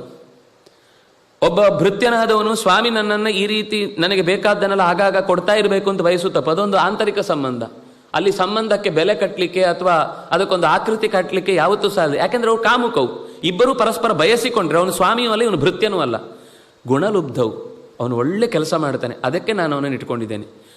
ನಮ್ಮ ಯಜಮಾನ ತುಂಬ ನನ್ನಲ್ಲಿ ಮಾಡಿದ ಕೆಲಸಗಳಿಗೆ ಮೆಚ್ಚಿಕೊಳ್ತಾನೆ, ಅದಕ್ಕೆ ನಾನು ಅವನ ಜೊತೆಗಿದ್ದೇನೆ. ಈ ಸಂಬಂಧ ಇರಬೇಕು ಹೊರತು ಎಷ್ಟು ಪಗಾರ ಕೊಡ್ತಾರೆ, ಇಲ್ಲಿ ಕಮ್ಮಿ ಕೊಡ್ತಾರೆ, ಹಾಗಾದ್ರೆ ಅಲ್ಲಿ ಜಾಸ್ತಿ ಕೊಡ್ತಾರೆ, ಅಲ್ಲಿಗೆ ಹೋದ ಅಂದರೆ ಅವನು ವ್ಯಾಪಾರಿಯೂ ಭೃತ್ಯನೂ ಅಲ್ಲ, ಈ ಕಡೆಯವನು ಸ್ವಾಮಿಯೂ ಅಲ್ಲ, ಅವನು ಸ್ವಲ್ಪ ಕಡಿಮೆ ದುಡ್ಡಿಗೇನೆ ಕೆಲಸ ಮಾಡಿ ಕೊಡ್ತಾನೆ. ಅದರಿಂದಾಗಿ ಅವನು ಗುಣವಂತನೇ ಆಗಿರಲಿ. ನಮಗೆ ಕೆಲಸ ಕಮ್ಮಿಗೆ ಅಂದರೆ ಸಂಪತ್ತು ಕಮ್ಮಿಗೆ ಅವನು ಕೆಲಸ ಜಾಸ್ತಿ ಆಗುತ್ತೆ ಅಂದರೆ ನಮಗದು ಮುಖ್ಯ. ಈ ರೀತಿಯಾದ ವ್ಯವಹಾರಗಳು ಲೋಕದಲ್ಲಿ ಇರಬಹುದು, ಆದರೆ ನಾನು ನಿನ್ನ ಹತ್ರ ಆ ವ್ಯವಹಾರ ಮಾಡ್ಲಿಕ್ಕೆ ಬಂದಿಲ್ಲ. ಕಾಮಾನಾಂ ಹೃದಯ ಸಂರೋಹ, ಆದರೂ ಕೇಳು ಕೇಳು ಕೇಳು ಅಂತ ಹೇಳ್ತೀಯಾ? ಒಂದೇ ಒಂದು ಕೇಳ್ತೇನೆ, ಇನ್ಯಾವತ್ತೂ ನನ್ನಿಂದ ಏನೂ ಕೇಳುವ ಹಾಗೆ ಮಾಡಬೇಡ. ಹೃದಯ ಅಸಂರೋಹ, ನಿನ್ನಲ್ಲಿ ಕೇಳಬೇಕೆನ್ನುವ ಬುದ್ಧಿಯನ್ನು ಕೊಡದಿರು, ಇದೇ ನಾನು ಕೇಳುವುದು. ಇದು ಬಿಟ್ಟು ಇನ್ನೇನನ್ನೂ ನಾನು ಕೇಳುವುದಿಲ್ಲ. ವೃಣೇ ವರಂ, ಇದೊಂದೇ ನಿನ್ನ ಹತ್ರ ಕೇಳಬೇಕಷ್ಟೇ. ಹಾಗಿದ್ರೂ ಮತ್ತೆ ಹೇಳ್ತಾನೆ, ಯತ್ರ ಯತ್ರ ಚ ಮದ್ಭಕ್ತಾ, ಭಗವಂತನೇ ಹೇಳ್ತಾನೆ, ಪ್ರಶಾಂತಾ ಸಮದರ್ಶನ ಸಾಧವ ಸಮುದಾಯಾಸ್ತೆ ಪೂಯಂತೆ ಪಿಚ ಕೀಟಕಾ. ನಿನ್ನಂತಹ ಭಕ್ತರು ಎಲ್ಲೆಲ್ಲಿ ಇದ್ರೂ ಕೂಡ ಅಲ್ಲಿ ನಾನೇ ಪವಿತ್ರಗೊಳಿಸೋನು ಅಂತ ನೀನು ಹೇಳಿದ್ದಿ, ಹೌದು. ಆದರೆ ನನ್ನನ್ನು ಹೊತ್ತ ನೀವು ಎಲ್ಲಿದ್ರೂ ಕೂಡ ನಿಮ್ಮಂಥವ್ರು ಯಾವುದೇ ಜಾಗದಲ್ಲಿ, ಅದು ಕೀಟಕ, ಅತ್ಯಂತ ಕ್ರಿಮಿಯೂ ವಾಸ ಮಾಡಲಿಕ್ಕೆ ಕಷ್ಟವಾಗುವಂತಹ ಜಾಗದಲ್ಲಿ ಅಕಸ್ಮಾತ್ ನೀವಿದ್ರೆ ನಿಮ್ಮ ಪ್ರಭಾವದಿಂದ ಉಳಿದದ್ದೆಲ್ಲವೂ ಕೂಡ ಮತ್ತೆ ಮರಳಿ ಟ್ರ್ಯಾಕಿಗೆ ಬರುತ್ತೆ ಹೊರತು ಖಂಡಿತ ನೀವು ಅದರಿಂದ ಕೆಟ್ಟು ಹಾಳಾಗೋಲ್ಲ. ಯಾಕೆಂದರೆ ನಿಮ್ಗೆ ಅಲ್ಲಿರುವ ಒಳಗಿನ ವಿಶ್ವಾಸ ಅದು ನಾನು ಅಲ್ಲಿ ಹೆಚ್ಚು ಹೆಚ್ಚು ಪ್ರದರ್ಶಿತನಾಗ್ತೇನೆ ನಿಮ್ಮಿಂದಾಗಿ, ಅದರಿಂದಾಗಿ ನೀವು ಅದರ ಬಗ್ಗೆ ಯೋಚಿಸಬೇಕಾಗಿಲ್ಲ. ನಿನ್ನ ತಂದೆಗೆ ಒಳಿತಾಗಬೇಕು ಅಂತ ಕೇಳಿಕೊಂಡೆ. ಅವನು ಆಮೇಲೆ ಕೇಳ್ತಾನೆ, ನನಗೇನು ಬೇಡ, ನಮ್ಮಪ್ಪ ನಾನು ಎಷ್ಟೋ ಸರ್ತಿ ಹೇಳಿದೆ ಬೇಡ ಬೇಡ ಬೇಡ ಅಂತ, ಆದರೂ ಅವನು ಆಸುರ ಭಾವದಿಂದ ನಿನ್ನನ್ನು ಬೈದಿದ್ರೆ ಅದನ್ನೊಂದು ಕ್ಷಮಿಸಿಬಿಡು ಅಂತ. ನಿನ್ನಂತಹ ನನ್ನ ಮಗನನ್ನಾಗಿ ಪಡೆದ ಮೇಲೆ ಅವನು ಎಲ್ಲಿ ಹೋಗ್ತಾನೆ ಬೇಡವಾದ ಕಡೆಗೆ? ಯಾಕೆಂದರೆ ಇದು ಚೈದ್ಯನ ವಿಷಯಕ್ಕೋಸ್ಕರ ಈ ವಿಷಯ ಹೇಳಿದ್ದು. ಚೈದ್ಯನನ್ನು ಹೇಗೆ ಅಲ್ಲಿ ಒಳಿತನ್ನು ಮಾತ್ರ ಸ್ವೀಕರಿಸಿ ಬೇಡವಾದದನ್ನು ಬಿಟ್ಟನೋ, ಹಾಗೆ ಹಿರಣ್ಯಕಶಿಪಿನಲ್ಲಿ ಇದ್ದ ಜಯನನ್ನು ಮತ್ತೆ ಅವನನ್ನು, ಆದರೆ ಅವನು ಸಾಯುವಾಗ ಕಂಡದ್ದು ಭೀಕರವಾದ ರೂಪ, ಅದರಿಂದಾಗಿ ಆಮೇಲೆ ರಾವಣನಾಗಿ ಬರುವಾಗ ಅದೇ ರೀತಿ ಭಯಾನಕವಾದ ರೂಪ ಬಂತು. ಮತ್ತೆ ರಾಮನಾಗಿ ಸೌಮ್ಯ ರೂಪ ನೋಡಿದ್ರಿಂದಾಗಿ ಮತ್ತೆ ಮನುಷ್ಯನ ಆಕಾರದಲ್ಲಿ ಶಿಶುಪಾಲನಾಗಿ ಕಂಡದ್ದು.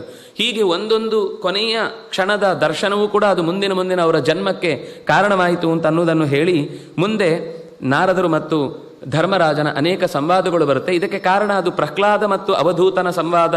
ಸಹ್ಯ ಪರ್ವತದ ಕಾವೇರಿ ಹುಟ್ಟುವ ಜಾಗದಲ್ಲೇ ಒಬ್ಬ ಅವಧೂತನನ್ನು ಪ್ರಹ್ಲಾದ ಭೇಟಿಯಾಗಿ, ನೀನು ಈ ಕೇಳಿದ ವರ್ಣಾಶ್ರಮ ಧರ್ಮದ ಬಗ್ಗೆ ಪ್ರಶ್ನೆ ಬರುತ್ತೆ, ಕರ್ಮಯೋಗ ಜ್ಞಾನಯೋಗಗಳ ಬಗ್ಗೆ ಪ್ರಶ್ನೆ ಮಾಡ್ತಾನೆ. ಈ ಎಲ್ಲ ಪ್ರಶ್ನೆಗಳಿಗೆ ಅವರಿಬ್ಬರು ನಡೆಸಿದ ಸಂವಾದವನ್ನೇ ನಿನಗೆ ಉತ್ತರವನ್ನಾಗಿ ಹೇಳ್ತೇನೆ ಅಂತ ಅಲ್ಲಿ ಅನೇಕ ಭಾಗವತ ಧರ್ಮಗಳು, ಓಂಕಾರದ ಮಹತ್ವದ ರಹಸ್ಯಗಳು ಇತ್ಯಾದಿಗಳನ್ನೆಲ್ಲ ಹೇಳ್ತಾನೆ.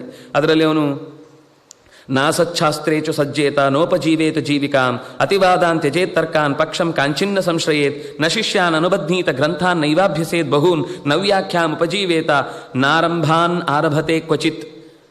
ಇದೆಲ್ಲ ಸ್ವಲ್ಪ ರೆವಲ್ಯೂಷನರಿ ಮಾತುಗಳು. ಇವತ್ತು ಕೇಳಿದ ತಕ್ಷಣ ನಮಗೆ ಇದನ್ನು ಆಗಲೇ ಪ್ರಹ್ಲಾದ ಹೇಳಿದ್ನ ಅಂತ ಅನ್ನಿಸುವಷ್ಟು ಆಶ್ಚರ್ಯವಾಗುವ ಸಂಗತಿ. ಅವನು ಹೇಳುತ್ತಾನೆ, ಬೇಡವಾದ ಶಾಸ್ತ್ರಗಳಲ್ಲಿ ಸ್ವಲ್ಪ ಏನಿದೆ ಅಂತ ನೋಡಿಬಿಡೋಣ ಅಂತ ಇಣುಕ್ಲಿಕ್ಕೆ ಹೋಗಿ ಅದರಲ್ಲಿ ಮುಳುಗುವಂಥ ಪ್ರಸಂಗ ಬರುತ್ತೆ. ಹೋಗಲೇ ಬೇಡ, ಆದಷ್ಟು ಅದನ್ನು ಬಿಡು. ನೋಪಜೀವೇತ ಜೀವಿಕಾ, ಹೊಟ್ಟೆಪಾಡಿಗೆ ಅಂತ ಯಾವುದೇ ಕೆಲಸವನ್ನು ಮಾಡಬೇಡ, ನಿನ್ನೆ ಇಷ್ಟಕ್ಕಾಗಿ ಅಂತ ಮಾಡು. ಅದರಲ್ಲಿ ಹೊಟ್ಟೆ ತುಂಬಿದ್ರೆ ತುಂಬಿಸ್ಕೊ. ಹೇಗಿದ್ರು ಸ್ವಾಮಿ ಹೊಟ್ಟೆಪಾಡು, ನೀವು ಹಾಗೆ ಹೊಡಿಬೇಡಿ ಅಂತ ನಾವು ಇವತ್ತು ಕೇಳುವ ಮಾತನ್ನು ಅವನು ಬೈತಾನೆ. ಜೀವಿಕೆಗೋಸ್ಕರ ನೀನು ಯಾವುದೇ ನಿನ್ನ ಸ್ವಂತ ಧರ್ಮವನ್ನು ಮಾರಿಕೊಳ್ಬೇಡ, ಅದು ಯಾವತ್ತಿಗೂ ನಿನಗೆ ಉದ್ಧಾರಕ್ಕೆ ಕಾರಣ ಆಗುವುದಿಲ್ಲ. ಅದು ನಿನ್ನ ಎಲ್ಲ ಭಗವತ್ ಚಿಂತನೆಯ ದಾರಿಯನ್ನು ಕೆಡಿಸ್ತಾ ಹೋಗುತ್ತೆ, ನಿನ್ನನ್ನು ದೂರಕ್ಕೆ ಮಾಡುತ್ತೆ. ಅತಿವಾದ ತ್ಯಜೇತ್, ಯಾವತ್ತೂ ಕೂಡ ಏನಾದರೂ ಒಂದು ವಿಷಯ ಬಂತು ಅಂತಂದರೆ ಅದನ್ನು ತರ್ಕದಿಂದ ತೀರ್ಮಾನ ಮಾಡ್ತೇನೆ ಅಂತ ಹೊರಡಬೇಡ. ವಾದವನ್ನು ಮೀರಿ ಶಿಷ್ಯನಾಗಿ ಗುರುವಾಗಿ ಪರಸ್ಪರ ಚರ್ಚೆ ಮಾಡಿ, ಅಥವಾ ಆತ್ಮೀಯರಾಗಿ ಪರಸ್ಪರ ಚರ್ಚೆ ಮಾಡಿ. ಕೇಳಿಸಿಕೊಳ್ಳುವುದು ಮರಳಿ ಹೇಳಬೇಕು ಅಂತಲ್ಲ, ಕೇಳಿಸಿಕೊಳ್ಳುವುದಕ್ಕಾಗಿ. ಆಮೇಲೆ ಹೇಳಬೇಕು ಅಂತ ಅನಿಸಿದರೆ ಹೇಳಿ. ನಮ್ದೇನಿದ್ರೆ ಅವರು ಹೇಳುವುದನ್ನು ಕೇಳಿಸಿಕೊಳ್ಳುವುದು, ಯಾಕಂದರೆ ನಾನೇನು ಹೇಳಬೇಕು ಅಂತ ಯೋಚನೆ ಮಾಡಿಕೊಳ್ಳಿಕ್ಕೋಸ್ಕರನೇ ಕೇಳುವುದು. ಆ ಕೇಳುವಿಕೆಯಿಂದ ಏನು ಉಪಯೋಗ ಇಲ್ಲ. ಮೊದಲು ಕೇಳುವವನಾಗು, ಆಮೇಲೆ ವಾದ ಮಾಡು. ನಾವು ಕೇಳುವುದನ್ನೇ ತಪ್ಪಿಸಿಕೊಂಡು ಏನಿದೆ ಅಂತ ಅದರ ಹಿಂದಿನ ಪರಿಸರವನ್ನೇ ತಿಳಿಯದೆ ಸುಮ್ಮನೆ ಮಾತುಗಳನ್ನು ಆಡುವುದರಿಂದ ಅತಿವಾದ ಅನ್ನೋದು ನಮ್ಮನ್ನು ನಾಶ ಮಾಡುತ್ತೆ. ಆಮೇಲೆ ಯಾವುದೇ ಒಂದು ಪಕ್ಷಕ್ಕೆ ಮೊದಲೇ ಸ್ಟಿಕ್ ಆನ್ ಆಗಬೇಡ. ಸರಿ ತಪ್ಪುಗಳ ವಿವೇಚನೆ ಮಾಡಿ ಒಂದು ಪಕ್ಷವನ್ನು ಆಶ್ರಯಿಸು ಹೊರತು ನಾನು ಮೊದಲಿಂದನೂ ಇದೇ ಪಕ್ಷ, ಏನು ಮಾಡಿದ್ರು ನಾನು ಕೈಯೇ, ನನಗೆ ಜೈ ಅನ್ಲಿಕ್ಕೆ ಬರುವುದೇ ಇಲ್ಲ ಅವರಿಗೆಲ್ಲ, ನಾನು ಅದನ್ನು ಒಪ್ಕೊಂಡ್ಬಿಟ್ಟಾಗಿದೆ, ನಮ್ಮ ಅಜ್ಜನ ಕಾಲದಿಂದ ಅದೇ ಇರುವುದು, ನಾನು ಇವತ್ತಿಗೂ ಅದನ್ನೇ ಮಾಡುವುದು ಅಂತ ಹುಚ್ಚು ರೀತಿಯಲ್ಲಿ ಒಂದು ಪಕ್ಷವನ್ನು ಆಶ್ರಯಿಸಿ ಸಾಯಬೇಡ. ಶಿಷ್ಯರನ್ನು ಸಂಪತ್ತಿಗಾಗಿ ದೋಚಬೇಡ. ಶಿಷ್ಯರನ್ನು ಹಠಕ್ಕೆ ಬಿಡುದು, ಬೇರೆಯವ್ರ ಹತ್ರ ಅವನು ಇನ್ನೂ ಹೆಚ್ಚು ಕಲಿಬೇಕು ಅಂತ ಹೋಗ್ತಾ ಇದ್ದಾನೆ ಅಂದರೆ ಅವನನ್ನು ಬಂಧನಕ್ಕೀಡು ಮಾಡಬೇಡ. ಅವನು ಸ್ವಾತಂತ್ರ್ಯ ಇದೆ ಅವನಿಗೆ. ನಿನ್ನ ಗುಣದಿಂದ ಅವನನ್ನು ಹಿಡಿದಿಡಬೇಕು ಹೊರತು ನಿನ್ನ ಭಯದಿಂದ ಅವನನ್ನು ಹಿಡಿದಿಡುವುದಲ್ಲ. ಅಂದರೆ ಶಿಷ್ಯ ಸಂಪಾದನೆ ಅಂತ ಅನ್ನೋದು ನಿನ್ನ ಸ್ವತಃ ಗುಣದಿಂದ ಇರಬೇಕು. ನೀವು ಅವನನ್ನು ತೂರಿ ಇವರಿಗೆ ನೀನು ಮರ್ಯಾದೆ ಕೊಡದೇ ಇದ್ರೆ ನೀನು ಅಂಧಂತಮಸಿಗೆ ಹೋಗ್ತೀನಿ, ನೀನು ಹಾಗಾಗ್ತೀನಿ, ನೀನು ಹೀಗಾಗ್ತೀನಿ, ಪೀಠಕ್ಕೆ ಮರ್ಯಾದೆ, ಸ್ಥಾನಕ್ಕೆ ಮರ್ಯಾದೆ, ಮಠಕ್ಕೆ ಮರ್ಯಾದೆ, ಇದು ಮಾತ್ರ ಹೊರತು ಪ್ರೀತಿಯೇ ಇಲ್ಲ ಅಂದರೆ, ಕೇವಲ ಅದು ಒತ್ತಾಯದ ಭಯ ಆಗಿದ್ರೆ ಅದು ಬಹಳ ದಿವಸ ಉಳಿಯುವುದಿಲ್ಲ. ಆ ರೀತಿ ಯಾವತ್ತೂ ಕೂಡ ಅದನ್ನು ಉಳಿಸ್ಕೊಳ್ಳಿಕ್ಕೆ ಪ್ರಯತ್ನನೂ ಪಡಬೇಡ. ಮತ್ತು ತುಂಬ ವಿಷಯ ಓದಬೇಕು ಅಂತ ಅನ್ನುವ ಭರದಲ್ಲಿ ಬಹೂನ್ ಗ್ರಂಥಾನ್ ತುಂಬ ಓದಲಿಕ್ಕೆ ಅಂತ ಹೋಗುದು. ಯಾವುದರಲ್ಲೂ ಈಗ ಓದುವುದು ಬೇರೆ, ಅಧ್ಯಯನ ಮಾಡುವುದು ಬೇರೆ. ನಾನು ಅಧ್ಯಯನದ ಬಗ್ಗೆ ಹೇಳ್ತಿಲ್ಲ. ಓದುವುದಕ್ಕೆ ಅಂತ ಯಾರು ಅಧ್ಯಯನ ಮಾಡ್ತಾನೋ ಅವನಿಗೆ ತುಂಬ ಓದಲಿಕ್ಕಾಗಲ್ಲ. ಅದರಲ್ಲೇ ಅವನು ಮತ್ತೆ ಮತ್ತೆ ಹೆಚ್ಚು ಹೆಚ್ಚು ಅಧ್ಯಯನಕ್ಕೆ ತೊಡಗ್ತಾನೆ. ಓದುದು ಅಂದರೆ ಎಲ್ಲ ಸ್ಕ್ಯಾನ್ ಮಾಡೋದಷ್ಟೇ, ಈ ಜೆರಾಕ್ಸ್ ಮಿಷಿನ್ ಇದ್ದ ಹಾಗೆ ಸುಮ್ಮನೆ ಎಲ್ಲ ಪೇಜ್ಗಳನ್ನು ಒಂದು ಸರ್ತಿ ಮೆಲುಕು ಹಾಕೋದಷ್ಟೇ ಹೊರತು ಇದರಿಂದ ಅರೆಬರೆ ಮೇಲ್ನೋಟದ ಅಪಾತದ ಅರ್ಥಗಳೇ ತಲೆಯಲ್ಲಿ ಹೊಳೆದು ಅದು ಇನ್ನಷ್ಟು ಅನರ್ಥಕ್ಕೆ ಕಾರಣ ಆಗುತ್ತಾಗಿ ಬಹಳ ಗ್ರಂಥಗಳ ಬಗ್ಗೆ ತುಂಬ ತಲೆ ಕೆಡಿಸಿಕೊಳ್ಳುವ ಪ್ರಯತ್ನಕ್ಕೆ ಹೋಗಬೇಡ. ಅಷ್ಟೇ ಅಲ್ಲ, ಯಾವುದೇ ಒಂದು ಗ್ರಂಥವನ್ನು ಓದುವಾಗ ಮೊದಲು ಮೂಲದಲ್ಲಿ ಓದು. ಮೊದಲೇ ವ್ಯಾಖ್ಯಾನ ಹಿಡ್ಕೊಂಡು ಗೈಡ್ ಹಿಡ್ಕೊಂಡು ಪಾಸ್ ಆಗಬೇಡ. ಮೊದಲು ಮೂಲ ಟೆಕ್ಸ್ಟ್ ಓದು. ಟೆಕ್ಸ್ಟ್ ಓದಿ ಗೊತ್ತಾಗದೇ ಡೌಟ್ ಬಂದಾಗ ವ್ಯಾಖ್ಯಾನ ನೋಡು. ಅದರಿಂದ ಆರಂಭದಲ್ಲಿ ವ್ಯಾಖ್ಯಾನ ಹಿಡ್ಕೊಂಡೆ ಎಲ್ಲದಕ್ಕೂ ಹಾರಾಡಬೇಡ. ವೇದವ್ಯಾಸರು ಕೊಟ್ಟಿದ್ದಾರೆ ಓದು. ವೇದವ್ಯಾಸರು ಕೊಟ್ಟದ್ದಕ್ಕೆ ಇದು ಇಲ್ಲಿ ತಿಳ್ಕೊಳ್ಬೇಕಾದ ದಾರಿ ಹೀಗಿದೆ ಅಂತ ಆಚಾರ್ಯರು ಕೊಟ್ಟಿದ್ದಾರೆ ಓದು. ಅಲ್ಲೂ ನಿನಗೆ ತಿಳ್ಕೊಳ್ಳಿಕ್ಕೆ ಬಹಳ ಕಷ್ಟ ಆಯಿತು ಅಂದರೆ ಮತ್ತೆ ಮುಂದಿನದಕ್ಕೆ ಹೋಗು. ಮೊದಲೇ ಅರ್ಥ ಆಯ್ತಾ, ನಿನಗೆ ಒಂದು ಹೊಸ ಅರ್ಥ ಹೊಡಿಬೋದು. ನೀನಲ್ಲಿ ವ್ಯಾಖ್ಯಾನವನ್ನು ನೋಡ್ಲಿಕ್ಕೆ ಹೋದ್ರೆ ಅಲ್ಲಿ ನಿನಗೆ ಹೊಳೆಯಬಹುದಾದ ಅರ್ಥವೇ ನಾಳೆ ಮುಚ್ಚಿ ಹೋಗ್ಬಿಡ್ಬೋದು. ಅದರಿಂದ ಪ್ರತಿಯೊಬ್ಬನ ಅಧ್ಯಯನ, ಪ್ರತಿಯೊಬ್ಬನ ಅನುಭವ, ಪ್ರತಿಯೊಬ್ಬನ ದೃಷ್ಟಿಯೇ ಬೇರೆ ಇರುತ್ತೆ. ಅವರು ಓದಿದ ರೀತಿಯಲ್ಲೇ ಅವರು ಪರೀಕ್ಷೆ ಏನು ಅಂದರೆ ಅವರೇನು ವ್ಯಾಖ್ಯಾನ ಮಾಡಿದರೆ ಅದನ್ನೇ ಒಪ್ಪಿಸುವುದು. ಅದಲ್ಲ ಪರೀಕ್ಷೆ ಅಂದರೆ ನಿನಗೇನು ಅರ್ಥ ಆಯಿತು, ನಿನಗೇನು ಅದರಿಂದ ಅನುಭವಕ್ಕೆ ಬಂತು, ಅದು ಒಂದು ಅಂಶದಲ್ಲಿ. ಅವರು ಕೊಟ್ಟ ವ್ಯಾಖ್ಯಾನಗಳು ಅರ್ಥಬದ್ಧತೆ ಆದದ್ದೇ ಆಗಿರುತ್ತೆ. ಆದರೆ ಅದಕ್ಕಿಂತ ಆಚೆಗೆ ಬೇರೆ ಅರ್ಥ ಇಲ್ಲ ಅಂತ ಹಠ ಮಾಡಬೇಡ. ಅದು ಅವರ ಒಂದು ದೃಷ್ಟಿ. ಅಂತ 10 ದೃಷ್ಟಿ ನಿನ್ನಲ್ಲಿ ಹೊಳೆಯುವುದಕ್ಕೆ ಅವಕಾಶ ಇದ್ದಾಗ ನೀನು ಅದನ್ನು ಕಳ್ಕೊಳ್ಳೋದಕ್ಕೋಸ್ಕರ ಮೊದಲು ವ್ಯಾಖ್ಯಾನ ಓದ್ಬೇಡ. ಆಮೇಲೆ ಬೇಕಾದ್ರೆ ಅದನ್ನ ಅವಶ್ಯಕತೆ ಇದ್ದೇ ಇದೆ, ಅರ್ಥವೇ ಆಗ್ತಾ ಇಲ್ಲ ಅಂದಾಗ ನೋಡಬೇಕು ಹೊರತು ನವ್ಯಾಖ್ಯಾಂ ಉಪಜೀವೇತ. ಬೇಡವಾದ ಕರ್ಮಗಳಿಗೆ ಕೈ ಹಾಕಿ ಸುಮ್ಮನೆ ತಲೆ ಮೇಲೆ ಭಾರವನ್ನು ಹೊರತು ಕರ್ಮದ ಸಂಕೋಲೆಯಲ್ಲಿ ಸಿಕ್ಕಿ ಹಾಕಿಕೊಳ್ಬೇಡ ಅಂತ ಹೀಗೆ ಪ್ರಹ್ಲಾದನ ಅನೇಕ ಮಾತುಗಳು ಎಲ್ಲವೂ ಒಂದಕ್ಕೊಂದಕ್ಕಿಂತ ಸ್ವಾರಸ್ಯಕರವಾದದ್ದು. ಹೀಗೆ ಆ 7ನೆಯ ಸ್ಕಂಧದಲ್ಲಿ ಅನೇಕ ಧರ್ಮಕ್ಕೆ ಆಚರಣೆಗೆ ಸಂಬಂಧಪಟ್ಟ ವಿಚಾರಗಳು ಚರ್ಚೆಗೊಳ್ಳುತ್ತವೆ. ಮುಂದೆ ಇಡೀ ಈ 8ನೆಯ ಸ್ಕಂಧ ಅಂತ ಅನ್ನೋದು ಮತ್ತೆ ಮನ್ವಂತರಗಳಲ್ಲಿ ಬೇರೆ ಬೇರೆ ಮನ್ವಂತರದ ವಿಶೇಷತೆಗಳನ್ನು ಹೇಳಲಿಕ್ಕೆ ಹೊಡ್ತಾರೆ. ಯಾಕೆಂದರೆ ಅಲ್ಲಿ ಒಂದು ಪ್ರಿಯವ್ರತನಿಗೆ ಆದ ಮಕ್ಕಳಲ್ಲಿ 2ನೇ ಹೆಂಡತಿಯಲ್ಲಾದಂತಹ 3 ಜನ ಉತ್ತಮ ತಾಪಸ ರೈವತ ಅನ್ನುವ ಮಕ್ಕಳ ಮನ್ವಂತರದ ಕಥೆಯನ್ನು ಹೇಳಲಿಕ್ಕೆ ಬಾಕಿ ಇದೆ. ಸ್ವಲ್ಪ ಸ್ವಾರೋಚಿಷ ಮನ್ವಂತರದ ಕಥೆ ಇದೆ. ಹಾಗೆ ಮುಂದೆ ವೈವಸ್ವತ ಮನ್ವಂತರಕ್ಕೂ ಪೀಠಿಕೆ ಕೊಡಬೇಕಿದೆ. ಯಾಕೆಂದರೆ ನಾವು ರಾಮ ಅವತಾರ ಮುಗಿಸಿ ಕೃಷ್ಣ ಅವತಾರಕ್ಕೆ ಬರಬೇಕು ಅಂದರೆ ಅಲ್ಲಿಂದ ಕ್ರಮ ಪ್ರಕಾರ ಬಂದಿದ್ದಾರೆ. ನಮ್ಗೇನಂದ್ರೆ ಎಲ್ಲೆಲ್ಲೋ ಹೇಳ್ತಾ ಇದ್ದಾರೆ ಅಂತ ಅನಿಸುತ್ತೆ. ನಮ್ಮ ತಲೆ ಎಲ್ಲೆಲ್ಲೋ ಇರುತ್ತಾ ಇದ್ದಾಗ ಅದೆಲ್ಲೆಲ್ಲೋ ಕಾಣುತ್ತೆ. ತಲೆ ಒಂದೇ ಕಡೆ ಇದ್ರೆ ಅದೊಂದು ಕ್ರಮದಲ್ಲಿ, ಒಂದು ವಂಶದ ಲೆಕ್ಕದಲ್ಲಿ, ಕಾಲದ ಲೆಕ್ಕದಲ್ಲಿ ಅದನ್ನ ಒಂದೊಂದು ವಿಷಯವನ್ನು ನಿರೂಪಿಸುವಾಗ ಕೆಲವೊಂದು ಸರ್ತಿ ಅದು ಪ್ರಸಂಗಕ್ಕೆ ಅನುಗುಣವಾಗಿ ಮುಂದೆ ಹೇಳಬೇಕು ಅಂತ ಅನಿಸಿದಾಗ ಅಲ್ಲಿ ಹೇಳ್ತಾರೆ. ಬಿಟ್ರೆ ಅದು ನೆನಪಾದಲ್ಲಿ ಒಂದೊಂದು ವಿಷಯವನ್ನು ಹೇಳ್ತಾ ಇರುವುದಲ್ಲ ಅನ್ನುವ ಒಂದು ಸಂಗತಿಯನ್ನು ಮುಂದಿನ ಸ್ಕಂದದಲ್ಲಿ ನಾವು ನೋಡ್ಲಿಕ್ಕೆ ಸಿಗುವಂತಹದ್ದು. ಆ ಚಿಂತನೆಯನ್ನು ಮತ್ತೆ ನಾಳೆ ನಡೆಸೋಣ ಅಂತ ಹೇಳ್ತಾ ಕಾಯಿನ ವಾಚ ಮನಸ ಇಂದ್ರಿಯರ್ವ ಬುದ್ಧಿಯ ಆತ್ಮನಾವ ಅನುಸೃತ ಸ್ವಭಾವ ಕರೋಮಿ ಯದ್ಯತ್ ಸಕಲಂ ಪರಸ್ಮೈ ನಾರಾಯಣ ಇತಿ ಸಮರ್ಪಯಾಮಿ. ಕೃಷ್ಣಾರ್ಪಣಮಸ್ತು.